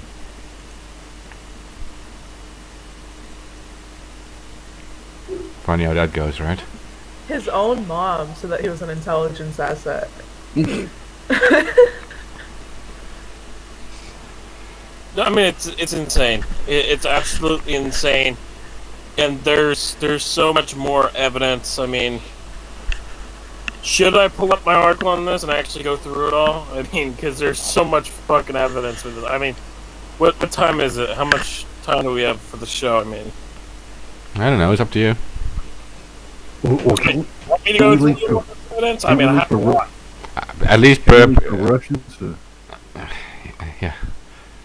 I don't know. Just present the evidence. It's useful for listeners. I mean, we have it on record then and sound. It's so easier for some people to hear it than read it.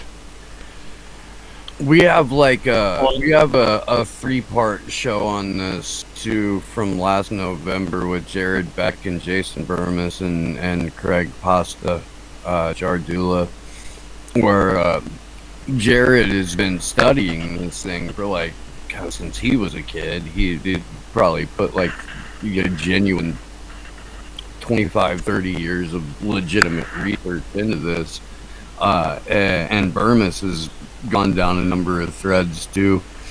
And Pasta has these like old man Goomba card room stories from all the mobbed up guys that he used to play cards with in New York and Miami. So we got them all together, and the first hour is pretty much all JFK. It's fucking fascinating. And sure, man, we can talk about this. I enjoy it. All What does right. the audience think? Do we ask them, or do we care? Fuck those guys.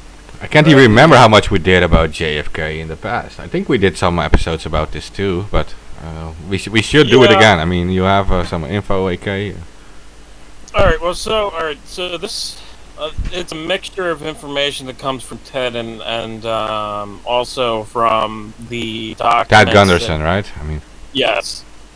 Ted Gunderson, and it's a mixture of information that comes from Ted Gunderson and information that comes from the leaked not leaked documents, the documents that Trump disclosed, right? Now, the first part of this I'm going to get into is documents that are not related to the Trump release. So, starting off, everyone knows this part at least. E. Howard Hunt, as a CIA agent, was convicted of being the lead Watergate burglar and was the main component helping the subterfuge of Guatemala and the eventual death of Che Guevara. Okay? He stated on his deathbed that he was a part of a hit squad that killed JFK. This is where the media spins things. They try to say that that's fake, blah, blah, blah. But you gotta understand that there's way more to this than the media even will reveal. And going back to 1978, there was actually a tabloid piece where it says that E. Howard Hunt was responsible for JFK's death. Following that, in August 1978, Victor Marchetti published an article about the assassination of John F. Kennedy in the Liberty Lobby newspaper called Spotlight. And in the article, Marchetti argued that the House Special Committee on Assassinations, or the HSCA, had obtained a 1960 CIA memo that revealed that E. Howard Hunt, Frank Sturgis, Gary Patrick Hemming, and Corsican gunmen had been involved in the plot to kill Kennedy. Marchetti's article also included a story that Marita Lorenz had provided information on this plot. Later that month, Joseph Trento and Jackie Powers wrote similar stories for the Sunday News Journal. The paper was then sued for libel by Hunt, Okay, he sued the paper, but he actually lost the case. And subsequently, on February 6, 1985, a grand jury in Miami concluded that the CIA was involved in the assassination of President John F. Kennedy, according to the Spotlight. And they reported this in 1985. Hunt himself later came clean and claimed on his deathbed that the plot to kill JFK was codenamed The Big Event. It's very important because the Big Event is another code word that was used by somebody else who warned of the John F. Kennedy plot, and I'll get to that in a minute. Speaking in a History Channel documentary, former CIA Samuel Halpern claimed that the threat against JFK's life stemmed from Kennedy's frustration with the CIA, which he believed was becoming a state within a state. Halpern was involved in the investigation of the assassination of John F. Kennedy, just to point that out. The documentary actually discusses Operation Northwoods, which was, just discussed, a false flag operation against Fidel Castro, to blame Cuba, planned by the U.S. Joint Chiefs of Staff and the CIA. Now, this is where we're going to get into the group behind all this and the motivations for killing Kennedy. Kennedy criticized the CIA's original Bay of Pigs operation, which was conveniently also known as Operation Pluto or Zapata. Now, it's very interesting that it was called Operation Zapata because George H.W. Bush actually owned a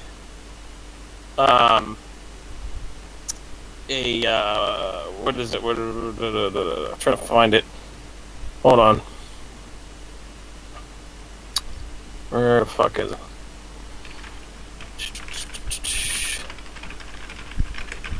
Huh. I know I wrote it. What the fuck? Where the fuck is it? Oh, it was a Zapata offshore oil company. So it's very interesting that, it was called Operation Zapata. Because, was Bush involved. And it kind of points that way because what are the coincidences of the Bay of Pigs operation being codenamed Operation Zapata and Zapata Oil being owned by Bush. And there's some other things that I'll get into as well. The CIA Bay of Pigs operation was a plan to overthrow Cuba's communist government and had been in the works before John F. Kennedy moved into the White House. After weeks of discussion with his national security advisors, President Dwight D. Eisenhower approved the CIA's plan to oust Castro at the time. The operation suggested opening a radio station on Swan Island in the Caribbean to broadcast anti-Castro programming to Cuba. Again, showcasing what the CIA will do. Supplying anti-Castro resistance groups within Cuba and training a paramilitary force for the eventual infiltration of the country.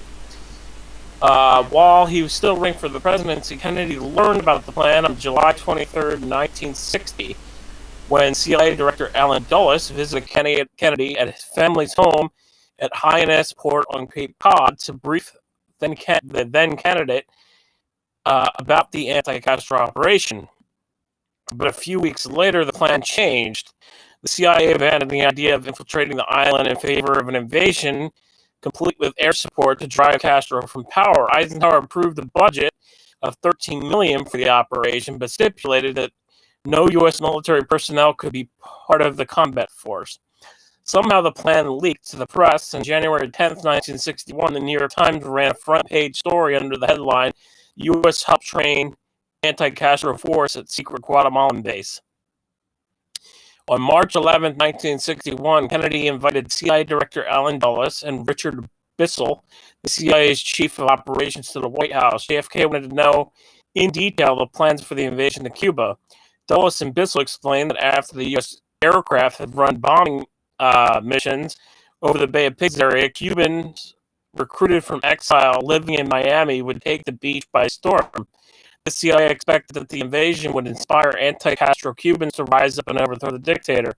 Kennedy didn't like the idea of beginning the attack with airstrikes. He said that it was too spectacular. It sounds like D-Day. You have to reduce the noise level of this thing. Many of the approximate 1,500 CIA-trained Cuban exiles believed that they were the first wave of Cuban freedom fighters who would liberate their homeland from Castro. They were convinced that as they stormed the shore, they would be supported overhead by the U.S. Air Force. And as they advanced in the Cuba, U.S. Marines would be right behind them. The exiles were absurdly mistaken. They held the breach for 3 days and then ran out of ammunition, and over 1,000 of the resistance troop known as the Brigade 2506 were captured. On April 14, 1961, just 3 days before the invasion, Kennedy called Bissell to ask how many planes he would use in the operation. Bissell told the president that the CIA planned to use all 16 of their B-26s. Well, I don't want it on that scale, Kennedy replied. I want it minimal. Kennedy cut the planes, used down to 8, and the operation ultimately failed because of this. CIA Deputy Director Charles Cable was fired by Kennedy. Cable's brother was the mayor of Dallas, Texas, at the time of his assassination. CIA Director Allen Dulles was also fired and replaced by John A. McCone after the second attempt was proposed to overthrow the Cuban government under Operation Northwoods. As David Talbot wrote in his book, The Devil's Chessboard, Allen Dulles, the CIA and the Rise of America's Secret Government, CIA Director Allen Dulles did CIA Director Allen Dulles order a hit on JFK? The next fact surrounding JFK's assassination is that George H.W. Bush Sr. was present during that day of JFK's assassination, but he has denied that he was there despite photographic evidence that looks exactly like him. There's also an FBI memo and another document that mentions an agent, George H.W. Bush, receiving intel on anti-Castro Cubans, but Bush denies again that this person mentioned in his report was him, while another picture shows a young Bush as a secret security detail for John F. Kennedy outside the funeral of Philip Graham, who was a reporter at the time. Then yet another document, an FBI memo, fails to account for where Bush Sr. actually was on that day. George Sr.'s oil company was called Zapata Offshore Co. Dulles, Bush, and the mayor of Dallas, Earl Cabell, all knew each other. Zapata, of course, is the name for Operation Zapata, which was the Bay of Pigs. With Bush involved in the Bay of Pigs invasion, again, I said that because what are the chances that his company name was used in that mission? That's a hell of a coincidence.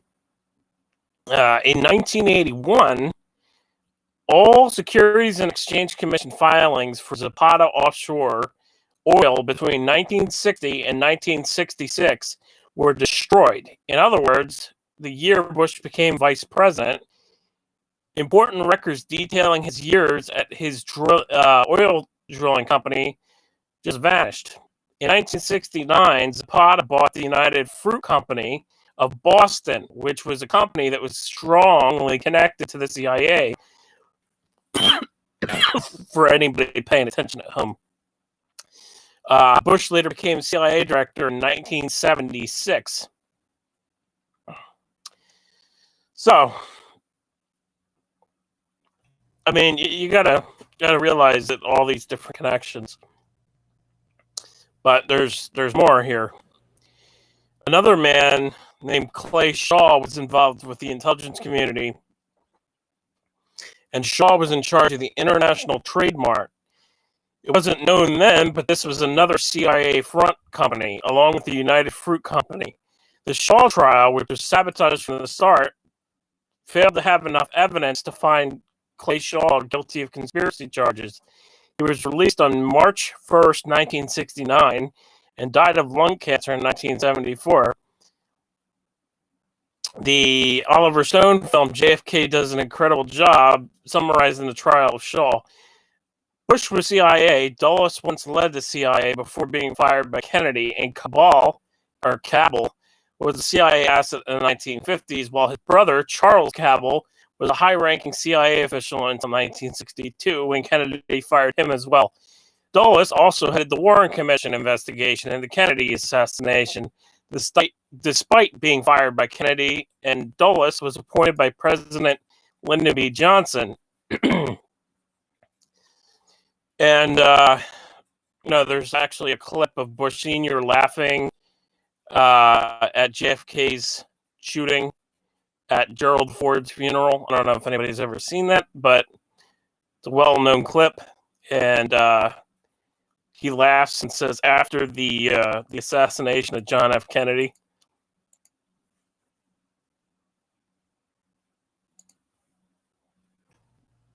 Anybody? Yeah, I was seeing it. Sorry, I was muted. I was seeing that. Was that it, AK, or is there more? No, there's more. Okay, well, carry on. Needed to take a breather, man. Shit. How about those hobos from the grassy knoll? The hobos from the grassy knoll. Yeah, the well-dressed hobos from the grassy knoll.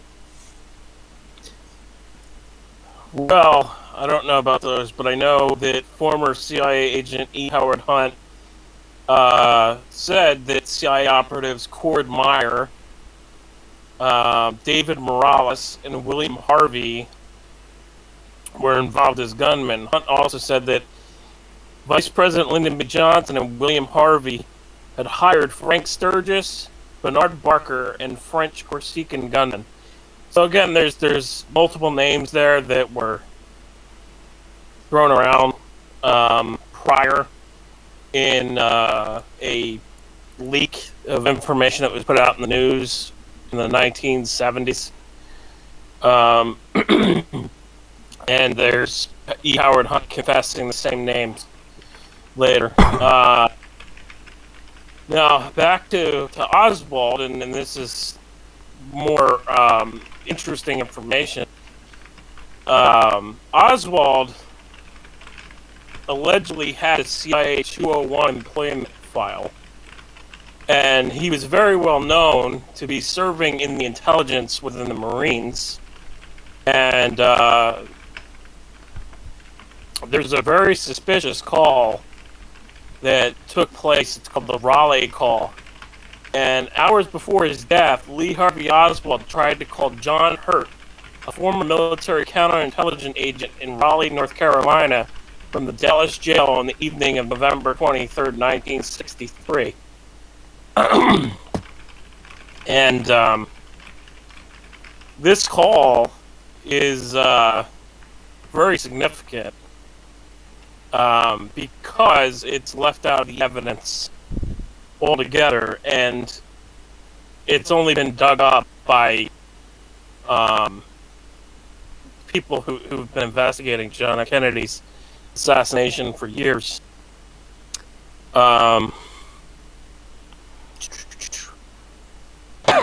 More here. Okay, here's the last bit of this. Another fun fact about Oswald is that someone may have planted a counterfeit ID card in his wallet, which is a little weird. A former FBI agent, Don Adams, even says that thousands of National Archives prove that John F. Kennedy wasn't assassinated by Oswald, adding that the Warren Commission was a fraud. He also adds another suspect name who he said previously threatened to kill Kennedy. That man was Joseph Adams Miltier. Finally, he says that this was a sophisticated conspiracy plot, not just a lone wolf. According to a Miami intelligence audio recorded from November 9th, 1963, the recording shows Miltier talking to an informant where he relays there was a threat to kill President Kennedy by a group of men mere weeks before the shooting occurred. And there's another witness who says about the so-called big event. But that's another story for another day. In addition to that, though, there's several witnesses that died, including Dorothy Kilgallen. And, if it was just Oswald killing Kennedy, why did all these witnesses get murdered too, And people need to, think like that. I mean, witnesses don't just drop fucking dead because they have information. So, Unless you know Hillary Clinton. well, that's You just get really sad, and you can't talk yourself out of it, so you shoot yourself in the back of the head twice, and then throw yourself in front of a train.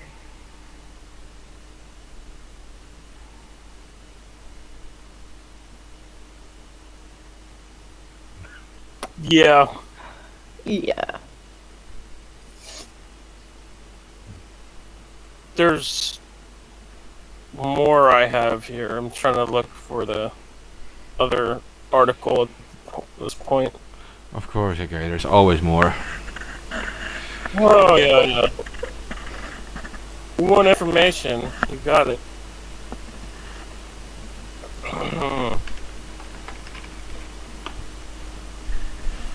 Okay. Okay, yeah. Go ahead.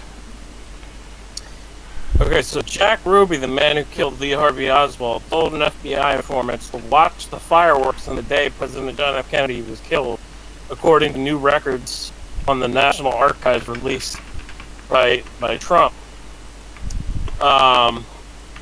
And this exchange happened between Ruby and an informant, Bob Vanderslice, in Dallas on November 22nd, 1963. But wasn't told to FBI handlers until 1977. Yet, still the records don't explain why 14 years elapsed. But the FBI document reads, the informant stated that on the morning of the assassination, Ruby contacted him and asked if he would like to watch the fireworks. So, make of that as you will.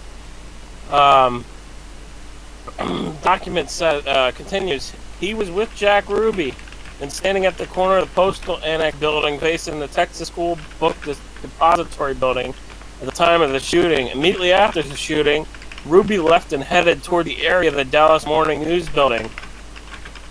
According to another document, Oswald and Ruby met in a Florida airport as part of a group heading to Cuba to cut sugarcane before the assassination of John F. Kennedy, and were heard by another informant in the airport, George Feraldo, discussing Big Bird, a reference that many believe is referring to Lyndon B. Johnson, who always bragged about the size of his penis and famously named his Jumbo. So here you have a document where Oswald and Ruby were talking together prior to the assassination of Kennedy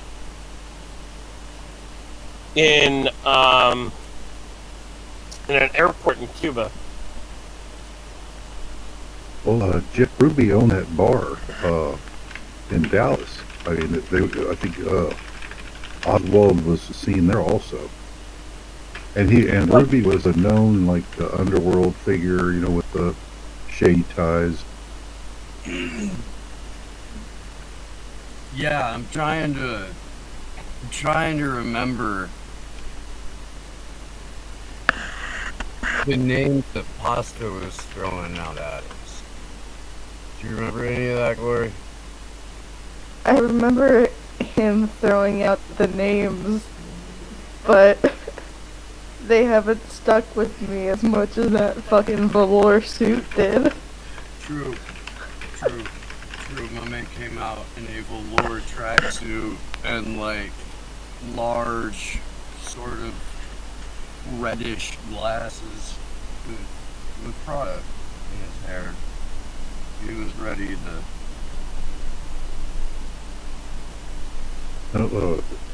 Ted Cruz's dad is linked in there somehow too. There's pictures of him linked with some of these characters.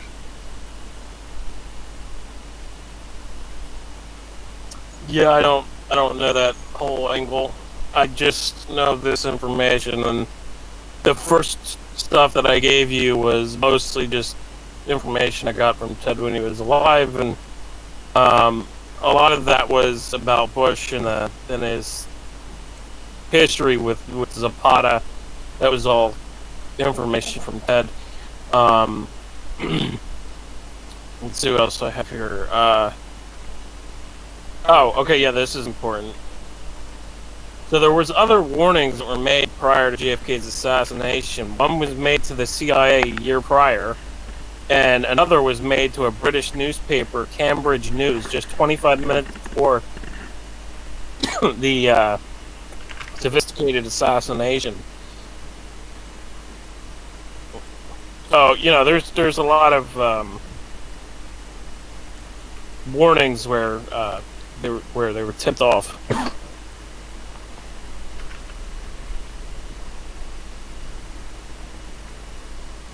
Trying to find more. I have one more thing. I just need to find it.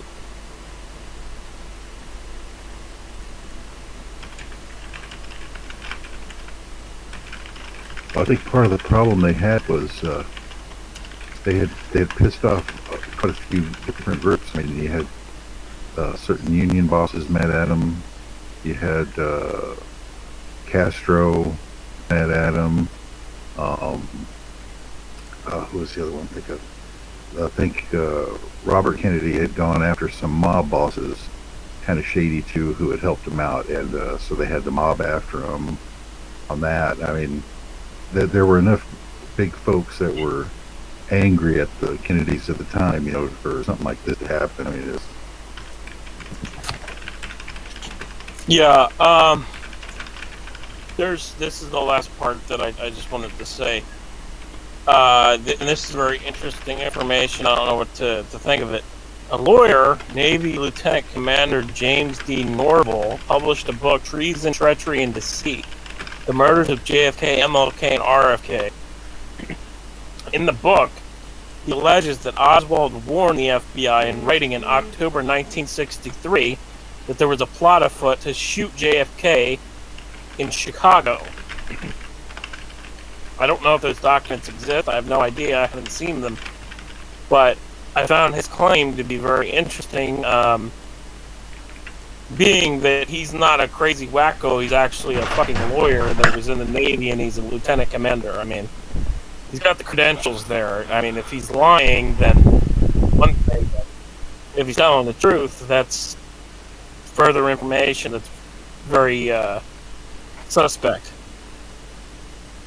I've heard that one before. Well, about Chicago, because there was actually like 3 or 4 cities that they were allegedly going to do this at. Dallas was one of them. Chicago, I think there was 2 others, but there was there was a plan to get him one way or the other. Yeah. Yep. But that's basically it.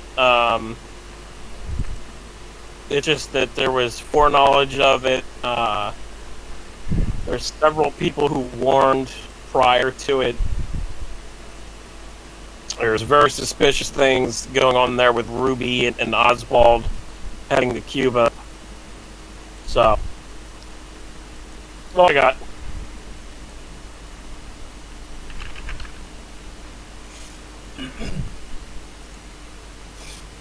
Well, it's one of those things. Mark's asleep now. No, I'm listening. It's one of those things where, like, if we don't, most of the country admits that we did not get the official story with Kennedy. But when you get some schmuck like the CIA chief that comes out just to throw shade on Russia at a time where they're going after quote unquote conspiracy theories online like never before. Like, it almost seems like it was bait to get people to, flood the internet, or at least try to, with Kennedy stuff, just so they could get more accounts. No. No. Sorry, I started with one thought, landed on that one. Well, I mean, yeah, that's not out of the realm of possibility, to be honest. I mean, because if you don't believe the official story of John F. Kennedy that was said by somebody in authoritative power, you might be a conspiracy theorist. QAnon. Right? I can feel the context warning coming our way. Right? No, Bring it's on the insane. content warning. Bring it on. I mean, go ahead, you fucks that want to give us a context warning and call us QAnon, go ahead and prove how Lee Harvey Oswald was the single shooter in that. Go ahead, just explain, explain to me the magic bullet theory. Go ahead. Well, there's actually Back and to the left. Well, there's actually a document where it literally says that when they examined a car, they found bullets in the windshield, which would be impossible if the gunman was behind the car, you know? Back and to the left.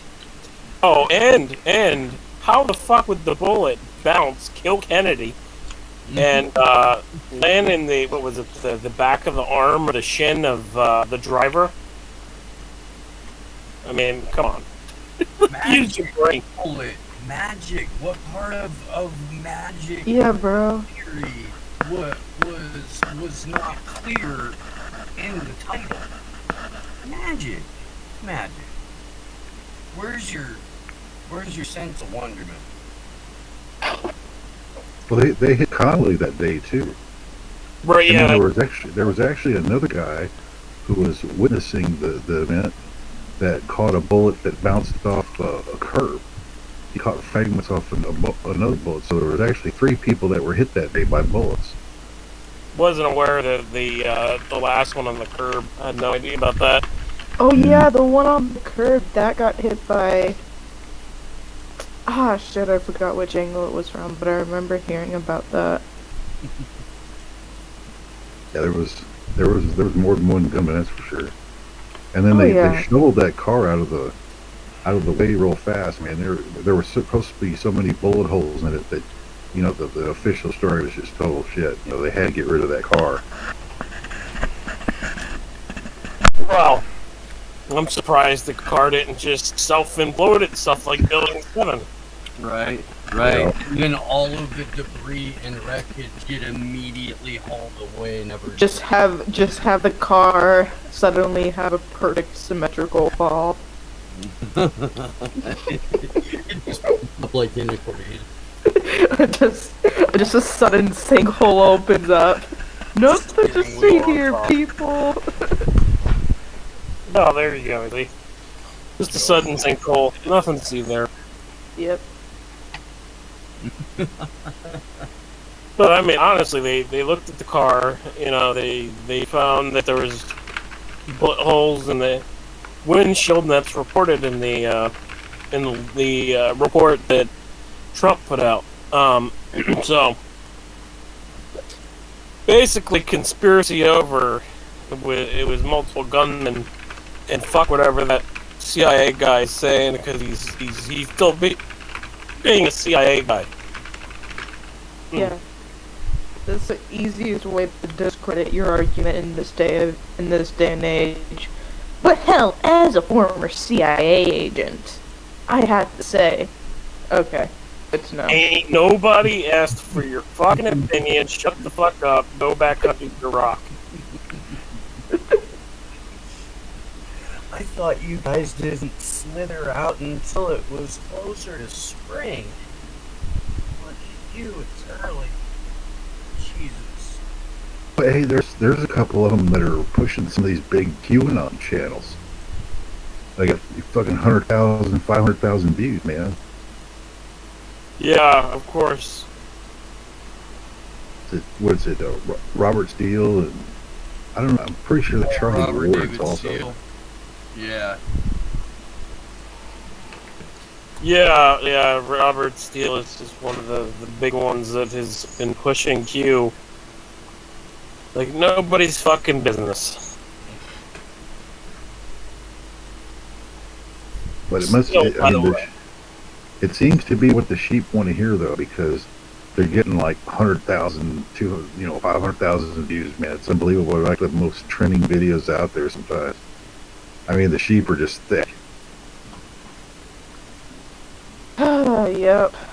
Well, you see, the opium porn is better than the reality of the situation that we're all in, where we're all basically about to get bent over and fucked into another war.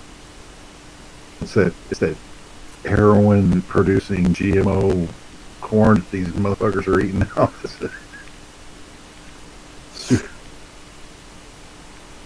Get some high. I mean, if they added heroin into that the corn, that's Oh, like an undercover brother. It's GMO. yeah, GMO. But I mean, Nobody? what Undercover brother? was undercover brother? It's a terrible fucking movie. That is Chappelle and Eddie Griffin and Doogie and oh god, a few other people, Billy T. Williams. At any rate, they're like poisoning the entire black population through fried chicken, and they make What? yeah, I'm serious. It's fucking it's fucking wild. It's funny. It's a comedy that spoofs blaxploitation from the 70s. Can't believe you didn't see this thing. It was fucking at any rate, dude. My point was Oh, is there any watermelon with that fried chicken? nah, dude, but you gotta see the movie. You do. For a handful of scenes alone. Because they find out who the man is, and they go, and they fight the man. What? They fight the men? Yeah, and Denise Richards' character is White She Devil. What? Yeah, Is this like directed by Dave Chappelle? Because by it sounds Dave like Chappelle. Yeah, his character is called Conspiracy Brother. So this is written and directed by Dave Chappelle. That, Smart brother. Yeah. it has to be. It has to be because it sounds like it. Yeah. Eddie Griffin is a super spy called Undercover Brother. It's not racist and culture appropriating if he does it. It's okay. It's a spoof on 70s blaxploitation. It's fucking. Well, I mean, you gotta understand that Hollywood, they do that as well. I mean, at least they used to. And Dave Chappelle actually talked about that too. He said how the very first time that I got in Hollywood, they tried to put me into a dress. And he was like, fuck no, I'm not wearing a dress. And he said how they like to do that with a lot of black actors in Hollywood. They like to have them dress up in a dress for entertainment purpose. I don't know if anybody's ever seen Dave Chappelle kind of ranting about Hollywood, and Was that the Inside the Actor Studio one? Where he talks about that? I heard him talk about that a couple of times, where they try to emasculate yeah, in Hollywood, and in order to be successful, they're going to do that right. through the entire cast of In Living Color.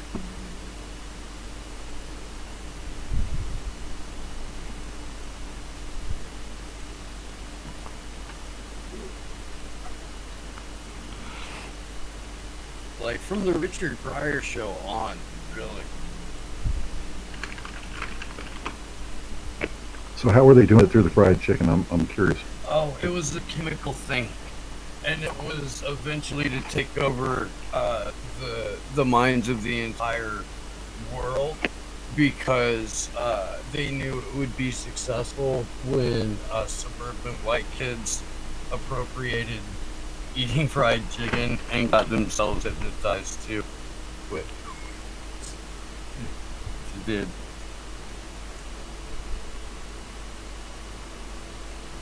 So it was a total domination thing through some chemical that they put it in chicken. Yeah. Which is why you shouldn't eat fast food, boys and girls. You never know what to put in the chicken. And the meat isn't meat. And they might be the same kind of mashed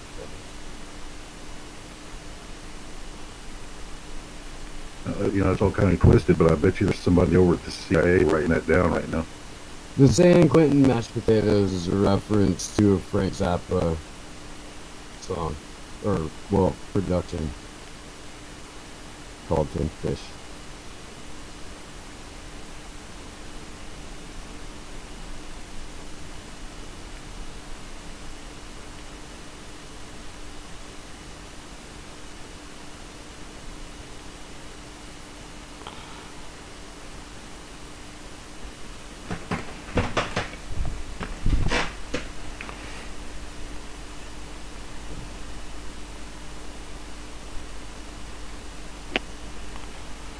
Too much dead air. Yeah, a little too much.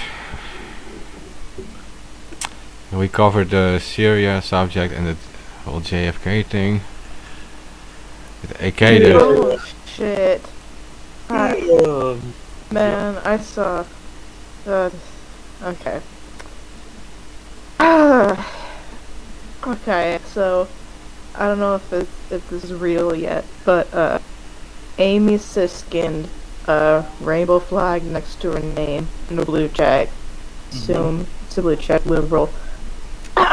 She crazy. So different having military action under Biden. No middle school level threats on Twitter. Trust Biden and his team's competence. Oh my god. Wow. And these people push for war, Trust right? the plan for progressives. Blue Anon. Oh fuck, that's great. That is gold. That's Aaron Mates. I can take no credit for that whatsoever. Hopium for rainbow sheep. And we actually had those guys too, the blue wave announce at some point. Yeah, but what they don't fucking realize is that, and still don't realize, it doesn't fucking matter. Left, right. Of course not. Matters is the what they're going to fucking do, and then they can all agree to send us off the fucking war, but they can't agree on things like healthcare or anything else that would fucking matter to. How about COVID relief? Yes, how about COVID relief?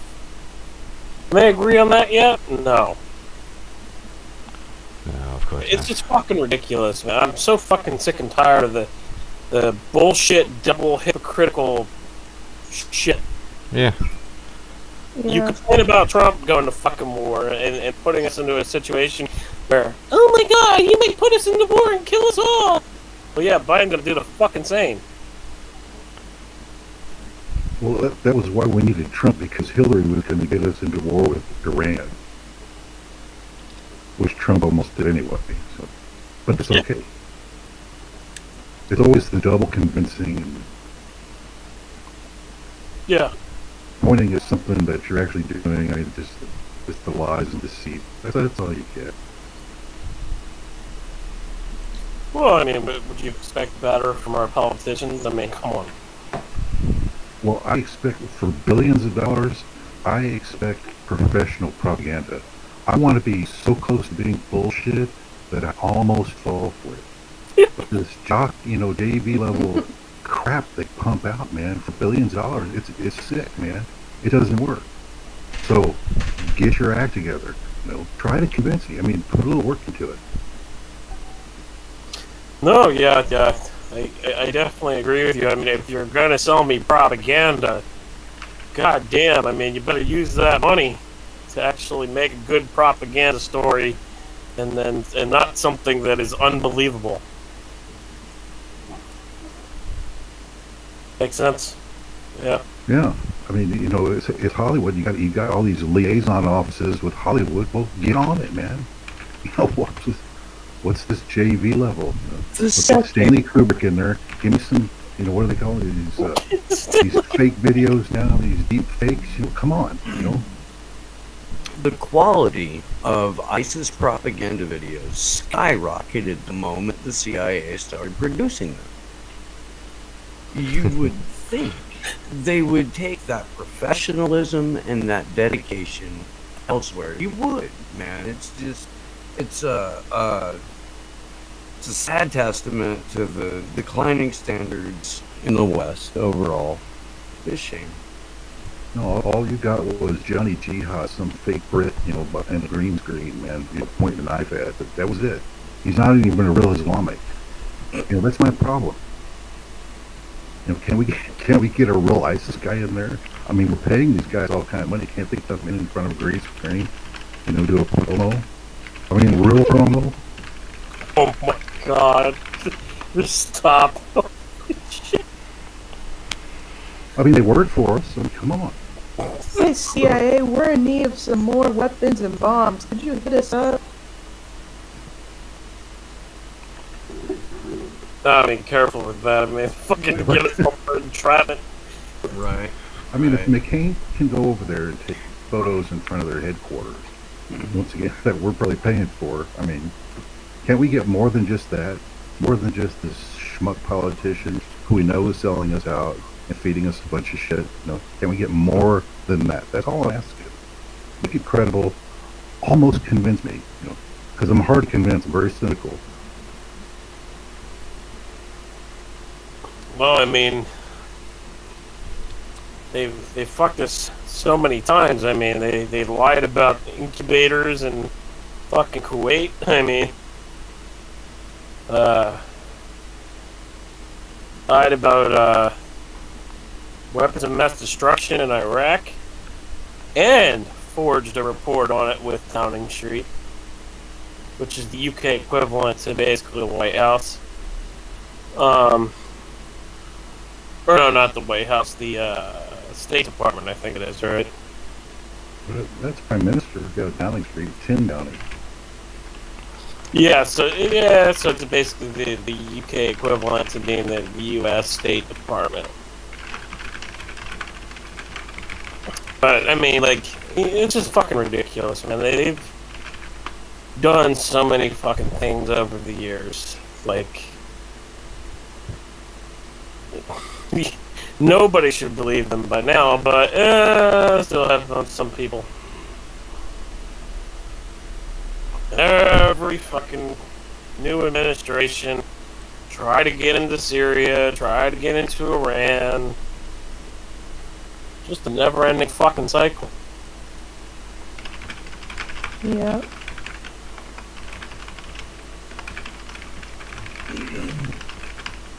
The faces change, but the agenda never changes.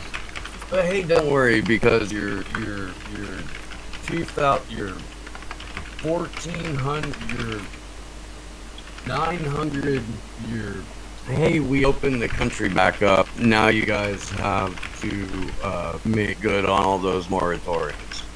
You got 3 months. Get to work. Yep. Well, I feel Wait, so no, you're mad? Fuck liberated. you. No, wait. Okay, be mad. You go, though. You got your clock's ticking. I'm breathing fresh air. Did With you see the- that shit? With the masks? Where, What like, happened? kids get to earn fresh air now?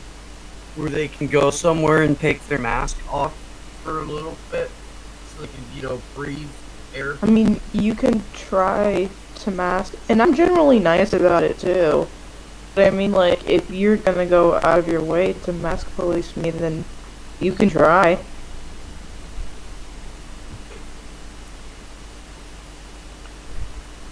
I mean, kids, though, dude. I know, it's so dumb.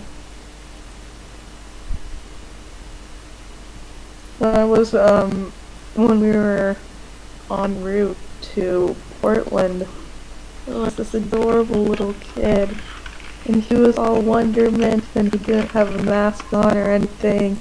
He was just a child looking out the window and, like, gawking at all the mountains and trees and stuff, and it was all adorable, and I was like, oh, I wish I could be that kid.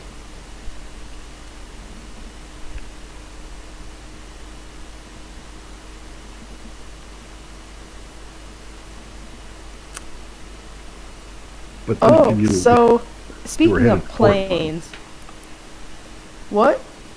but then again, you were headed to Portland. Yeah. Well, speaking of planes, so the cruising altitude of planes is about, like, what, 30,000 feet or something? It's about 10 kilometers or 10,000 meters. And that's also the depths of some of the deepest points in the ocean, like Challenger Deep. So, if you want to get the proper gauge on just how deep the ocean can get, then when you're in the middle of your flight, if you fly, and you're in the middle of your flight at your average cruising altitude, just look down, and that's kind of like a representation of the scale of the ocean's depth. Except obviously it's different because, like, the light won't penetrate that far in the ocean. But yeah, I think about that often.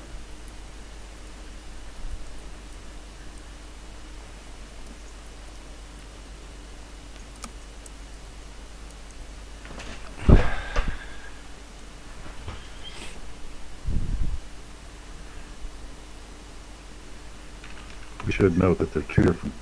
One's a gas and one is a fluid. Yeah.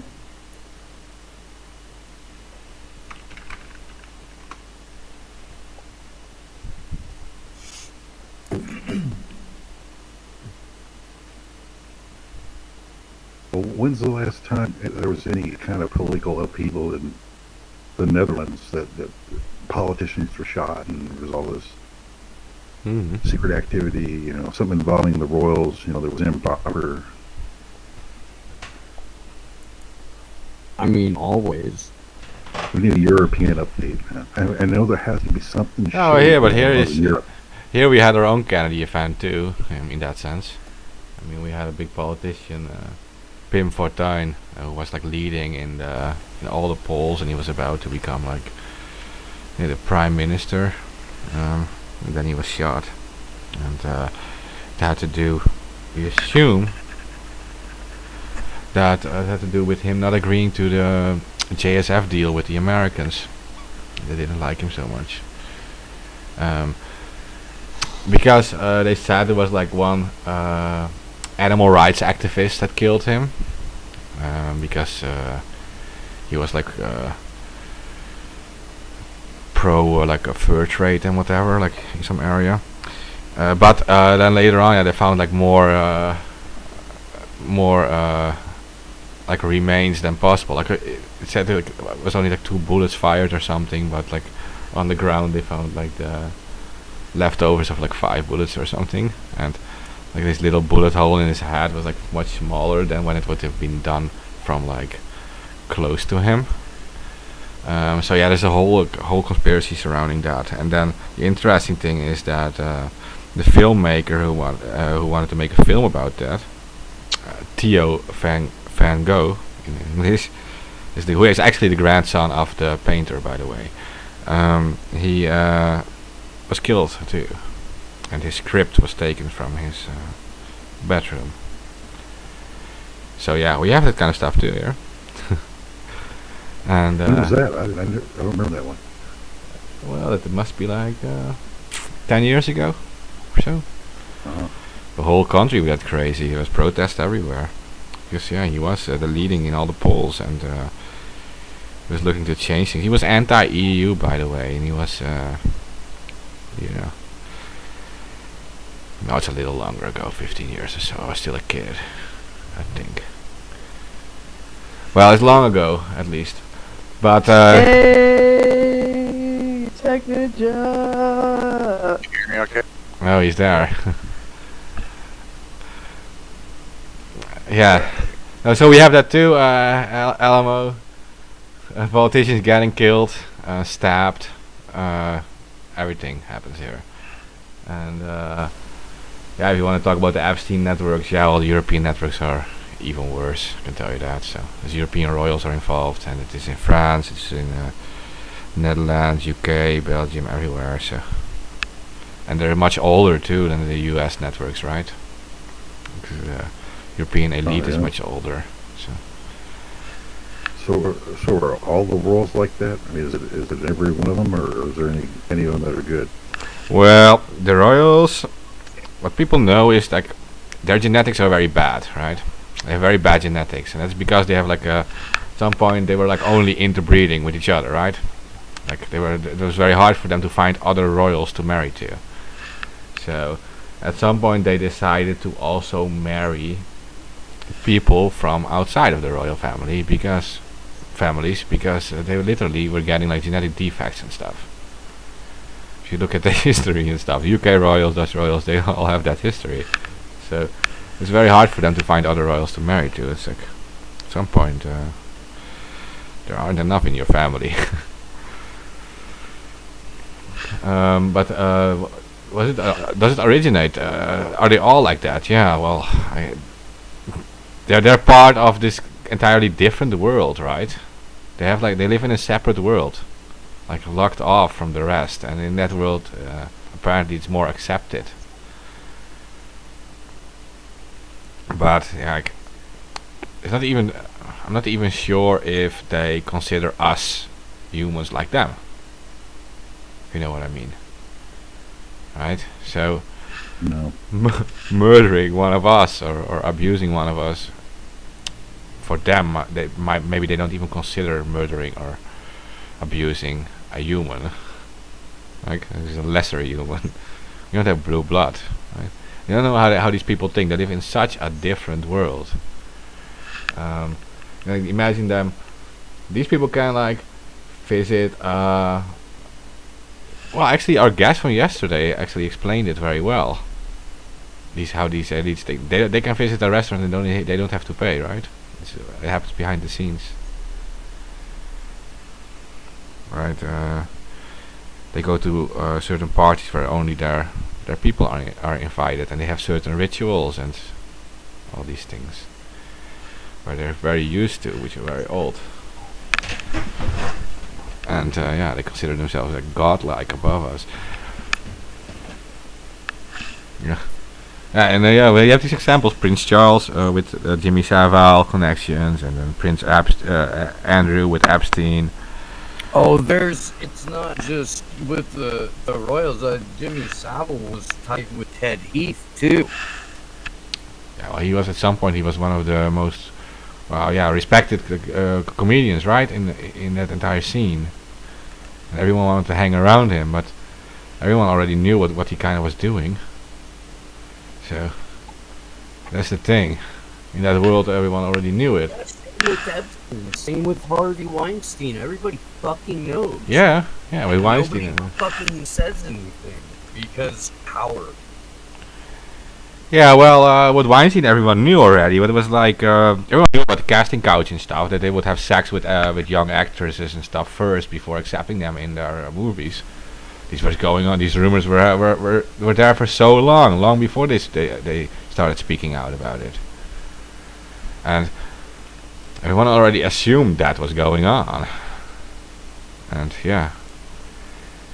It becomes it's also like kind of like they were normalizing it, right?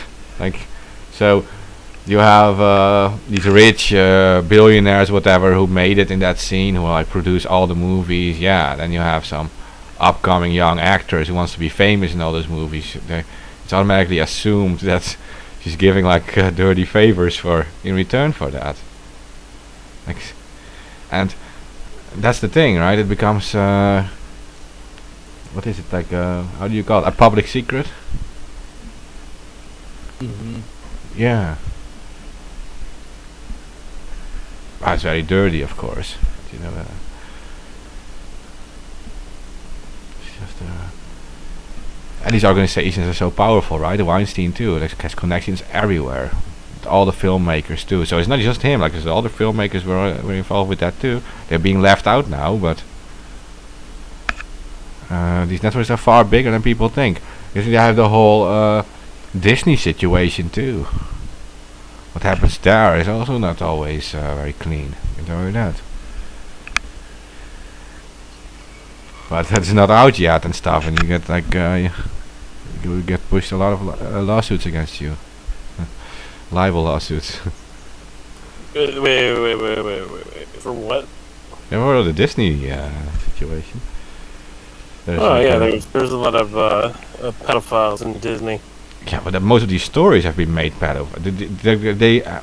Okay, so you have the Aladdin, which is originally a rape story. You have the Peter Pan story, which is a pedophile story. You have Alice in Wonderland, which is written by a pedophile. It's obviously like an LSD pedophile movie. Like Lewis Carroll is a fucked up dude. Yeah. Well, he was openly in love with that young girl Alice and with her sister. He was making like nude pictures of her. And he took pictures of like topless 9-year-olds. No, but that was that Alice girl and her sister. You know? Oh, I mean that's exactly what Epstein did. I mean. Yeah, okay, but this guy was actually like a pedophile. He was not a child trafficker, I think, Lewis Carroll. I'm not sure, but maybe he was. But Epstein was a pedophile too. I mean, he got. Well, what was it he got for his birthday again? It was like 3 8-year-olds, 3 6-year-olds. I don't remember what the fuck it was, but oh my god, it was 30-something-year-olds. It was from Wexler, wasn't it? No, from that other guy. Can't remember his name now. The model talent agency guy who got arrested in France recently. Oh. Yeah. Jean Yes, that one. Yeah, him. John, what the fuck, Pelletier? I don't remember the fucking name. I don't know. That guy. Yeah, he got a birthday gift. Jean-Luc Brunel. That's it. Yeah.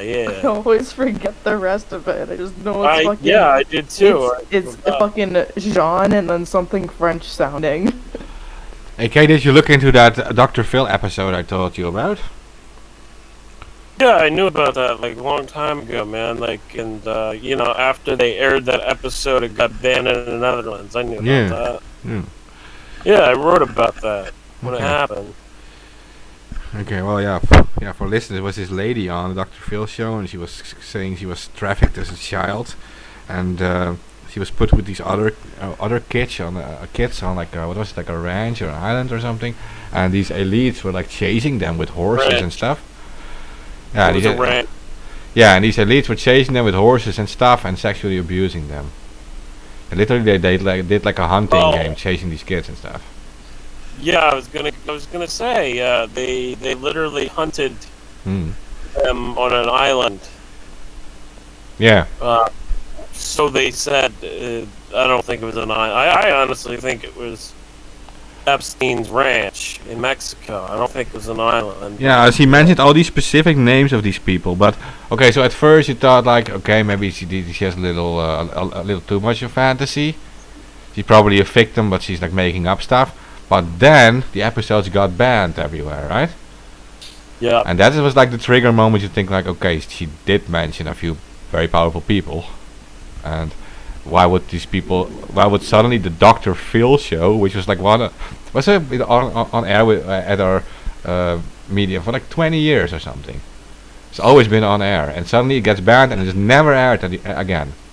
Dr. Phil show. Well, banned in the Netherlands. It wasn't banned anywhere else. It was just banned Yeah, I in the don't know. Netherlands. But he mentioned specific politicians and stuff from the Netherlands, and the Dr. Phil show was on air with us for like 20 years. I mean, it was on air when I was a kid, I think. Yeah.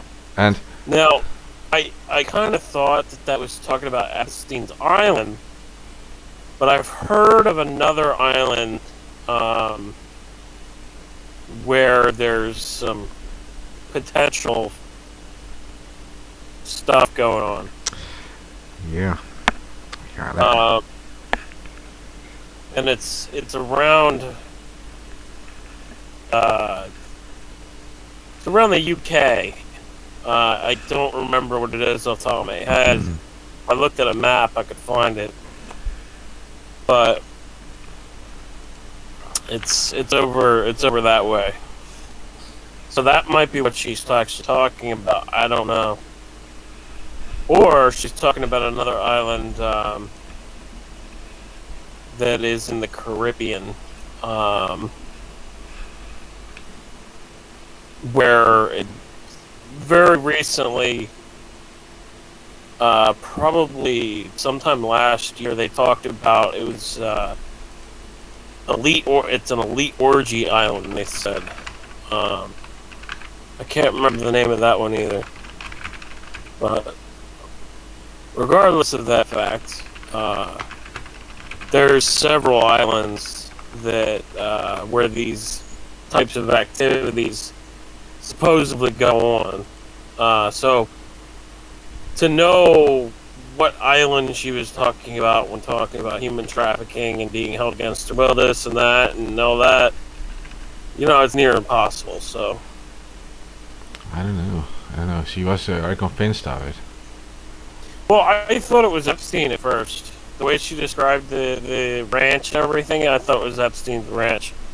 But then I thought about it and was like, she's mentioning Netherlands politicians, so it has to be more so over in Europe, in my opinion. Mm-hmm. So that's why I kind of think that it's the island off the coast of the UK. Yeah, I still don't remember what the fuck it's called. It's not too far away here from the Netherlands. I mean, no, it's not. That's why I think it is. It's that island. I can't remember what the fuck it's called for the life of me, but if I looked at a map, I could. But yeah, there's those types of rings and everything. They are all over the place and all over different. A lot of islands, because the islands don't actually have any type of laws governing them. A lot of them are outside of the jurisdiction of legal laws. So, yeah. You have an area at the UK. There's no. I think it's called. What is it called? Jersey or something. Where there is no. Let me see.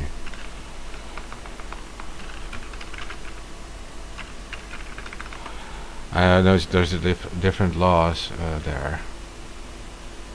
Yeah, that's why they do it on islands and everything, is because the laws. Isle of Man, maybe? Could be it. The Channel Islands. Isle of Man, there was Isle of Wight. I know there's more. Yeah, there's a lot more. But I mean, if you kept on naming them, I would be able to figure out it. It's not Isle of Man, and it's not Isle of Wight. Well, I knew some Brits. They did a lot of overseas work, and they would funnel their money back through the Channel Islands, so they wouldn't get the high British taxes. Ivy says, wondering if you're talking about the Isle of Whitehall. Think it's under the Crown rule. The Isle of Wight. Isle of Wight is under Crown rule. So he's made the mistake because he had an L in It's it. a Yeah. tax haven. No, it's not it. There's another island. I just can't remember what it is off the top of my head. I'm really fucking tired. But there's, like I said, there's several islands that they use for illicit means, whether it's trafficking kids or even just adults. I mean, you know, they use prostitution with adults too. And there's several islands where they partake in these types of activities because the islands themselves are outside of a lot of basic laws, and yeah, you know, it depends on the island, obviously, but a lot of them are outside of the basic laws.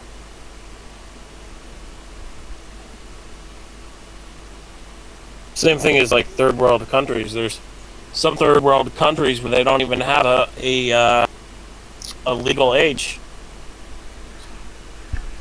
There's third world countries where they don't even have a birth certificate way of keeping track of citizens. So people they would never be able to report somebody missing.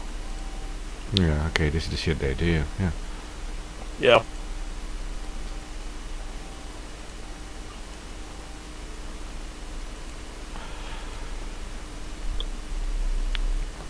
Nothing special though for these people. I mean, these are just like separated societies too. They're so used to it, and like I said, and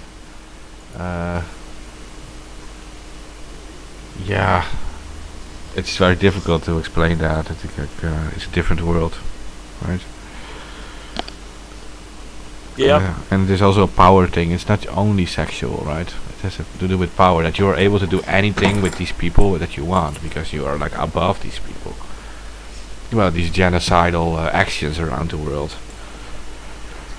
I mean, we get like all upset because there's like a few. I don't want to say a few because there's thousands of kids being abused, but at the same time there is also 1 million people dying in Iraq, right? And there's 24 million people facing starvation in Yemen.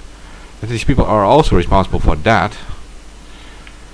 I mean, I also have to think about it like that. Like, we have a constant bullshit going on around the world because of what these people do. And just like, for some reason, we are like apathetic to some actions, but other actions hurt us a lot. Like, for me, it's the same. Like Myanmar, even. Like, they have the power to step in. What do? They bomb Syria. Like, you know, these people in Myanmar would. It's strange to say they would do anything to be in the situation the Syrians are in. I mean, compared to Myanmar, that is not a bad situation at all in Damascus. Without the bombs, of course, dropping. I mean, Right. yeah. I mean, Assad isn't there for fun. I mean, if he was as bad as the people in Myanmar do, these people would have removed him long ago, right? He's not a nice guy, but I mean, the people like these elites, these people who run the military and industrial complex, they have the power to change all these things. Like, they can just do it.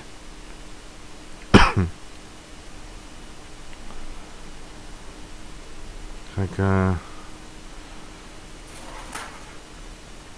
Well, the interest isn't in the people. no, it's not. I mean, if it was, it wouldn't be like this. No. It's even happening all over the world. It's like too much to even like collect. To even like, the situation is on such a large scale. It's like even in South America they're doing it, and in all over Africa. And it goes on and on. Yeah, it's all over. Africa and South America are do two good prime examples because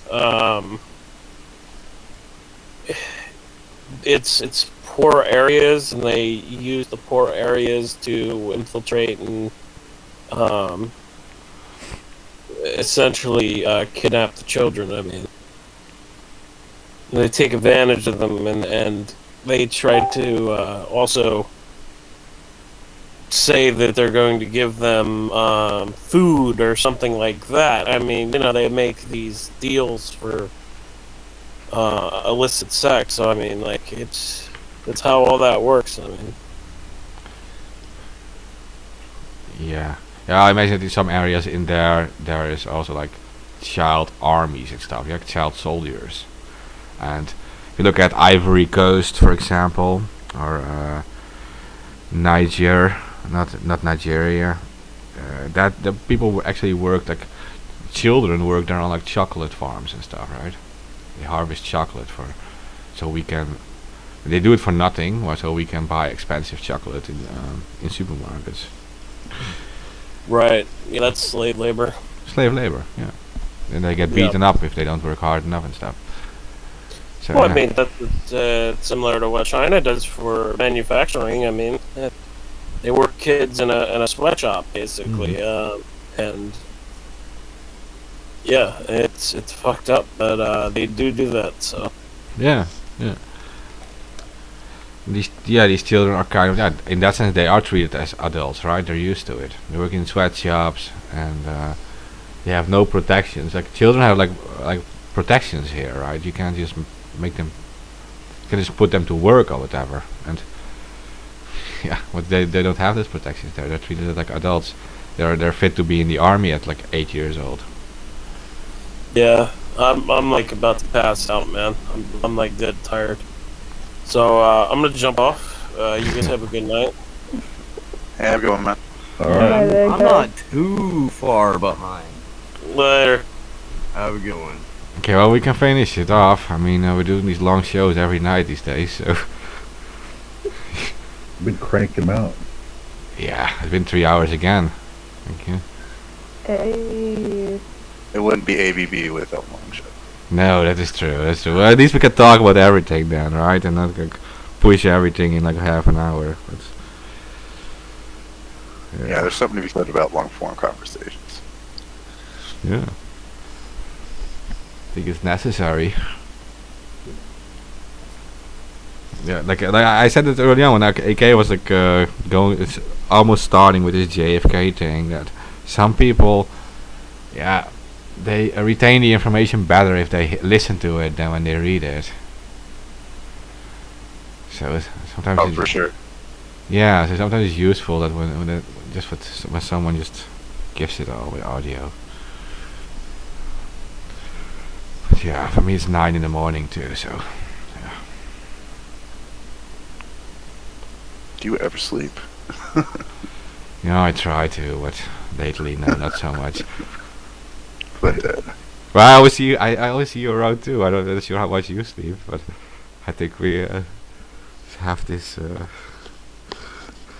life we can't really lose.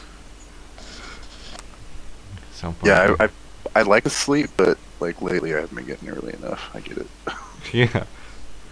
I love sleeping too. I just don't do it anymore. Sleeping is great. Yeah. It's Cuts like, into my work time. I got stuff to do. you know, I was different too. Like, I used to love sleeping and I couldn't get out of bed and stuff. And now it's like, it goes both ways. Like, when I'm in bed, it's hard for me to get out, but when I'm awake, it's hard for me to get in, right? It's like, I want to keep working. I have too much to do too. Like, insane. Not enough damn hours in the week. No, there's not. I need like double the amount of hours in a day. I need like 3 clones. Yeah. Wait till you get older. Yeah, it's already getting there for me, and I got health problems, so it just adds to it. Sure, yeah.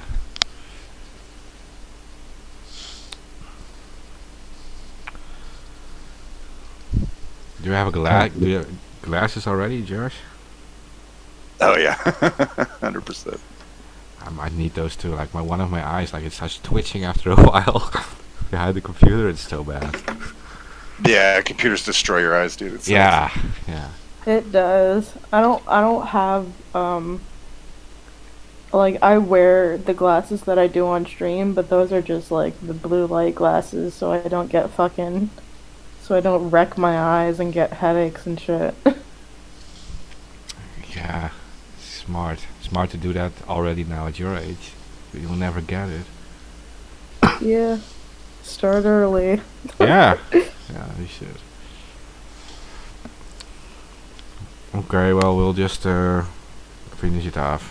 Well, we do have, for listeners, we have a Twitter storm tomorrow. We are all Assange. We're mixing it up, I guess, with the Clovers for Assange thing, because there is this huge event in DC on the 17th and the 18th for Clovers for Assange, and in other locations in the world too. Just use the hashtag Clovers for Assange, find most of it about it. And, Yep. March 17th and March 18th in Washington, D.C. yeah. Then there'll be a fuck censorship rally too after our events. Because y'all know. Is there anyone keeping track of where the other events are? So I want to.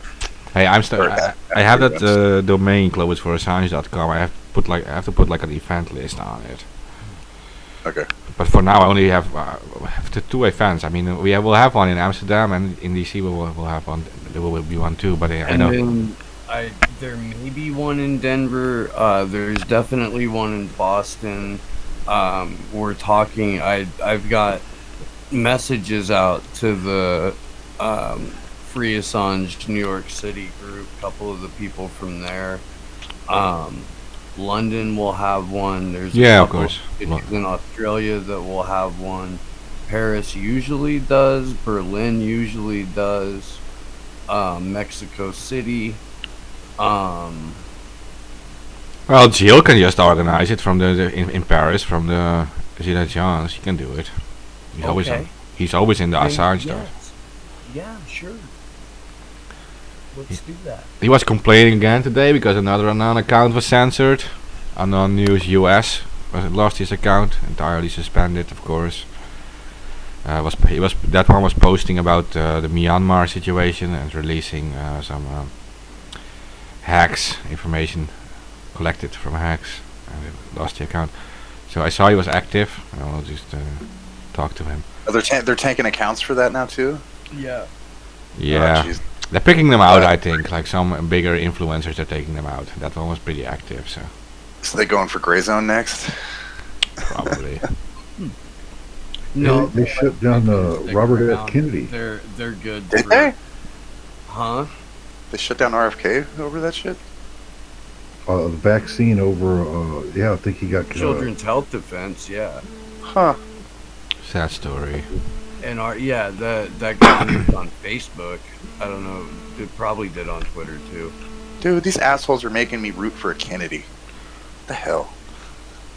Who of you guys was thought they even were on? untouchable.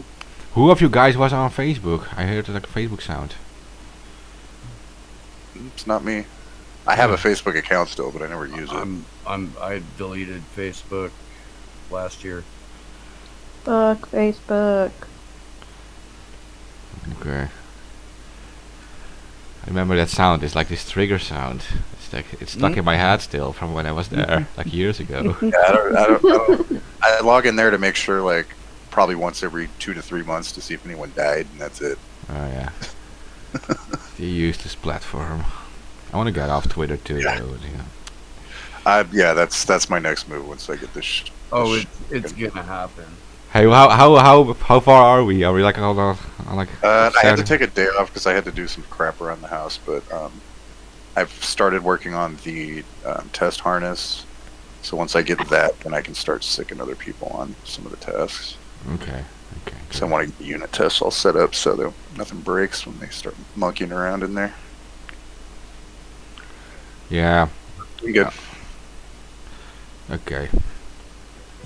Well, but we have some coders in that server, so you can just assign tasks to them, and they really wanna Yeah, help. So, and I'm about at the point where I need database work, so I'm gonna start sticking. And you said I think there was a couple people in there that had database stuff, so I'll make Yeah, sure yeah. that- If you don't give them tasks, they will just post memes and stuff. That's all they do. But you have to give them tasks, and they will do it. Yeah, no, once I have the test harness set up, I'll have a better idea of what I need on the back end for database and stuff. And it'll all be kind of laid out in the test itself, so it should be pretty easy. But you don't use like PHP with like SQL, MySQL or something? That could help with that too. I usually use Postgres, but I just don't like PHP. Okay. But that could help with that. I mean, I was I'm probably gonna use something either under Node or maybe Elixir. I'm still debating it. okay. So Elixir skips a lot better. I have no experience with that, with Node. But with Elixir, I have no experience. But I'm sure there are people in the server who have. So It's pretty simple. It's all really small functions and stuff with that language. So it's like, I don't know. I may just for this first thing just use Express and link that into Postgres or something, okay.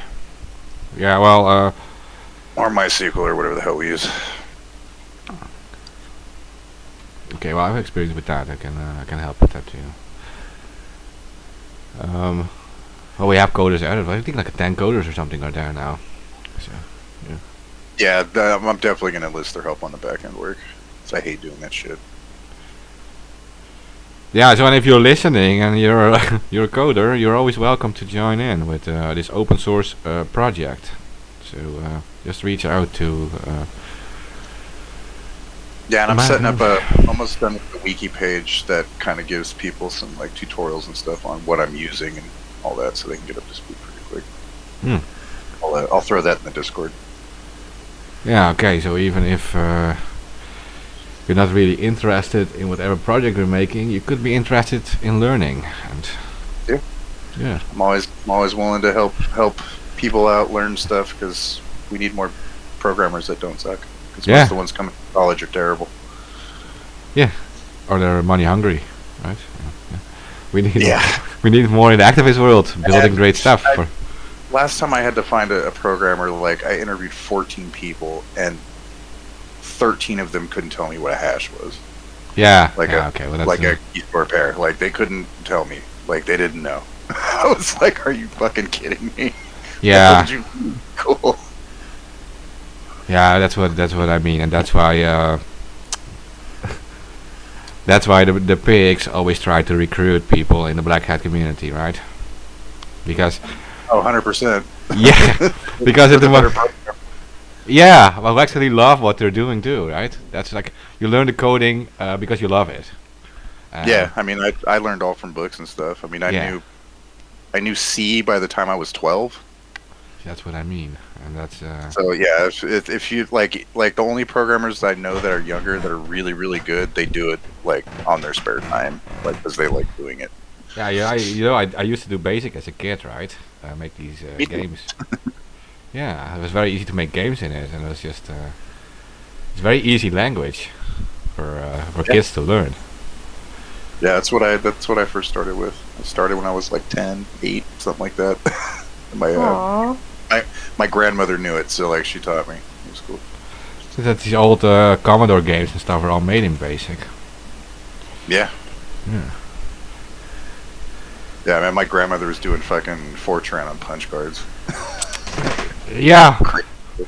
Yeah, but there was this time, and this is like, I wish I was alive in that time. I was probably alive, but not like alive enough to be coding and stuff.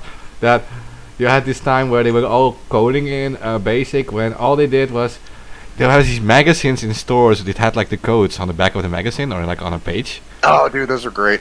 Yeah. Great. You could make your own stuff, right? Mm-hmm. No, those are cool. I miss those hobbyist magazines they used to have back in the like. Cause I used to read them back in the late '80s and stuff, and early '90s. Like those are cool. Yeah. I wish I was alive during those years. When 2600 was still awesome. Yeah. You could find all kinds of stuff in there like that too. Yeah, see those are the great times, right?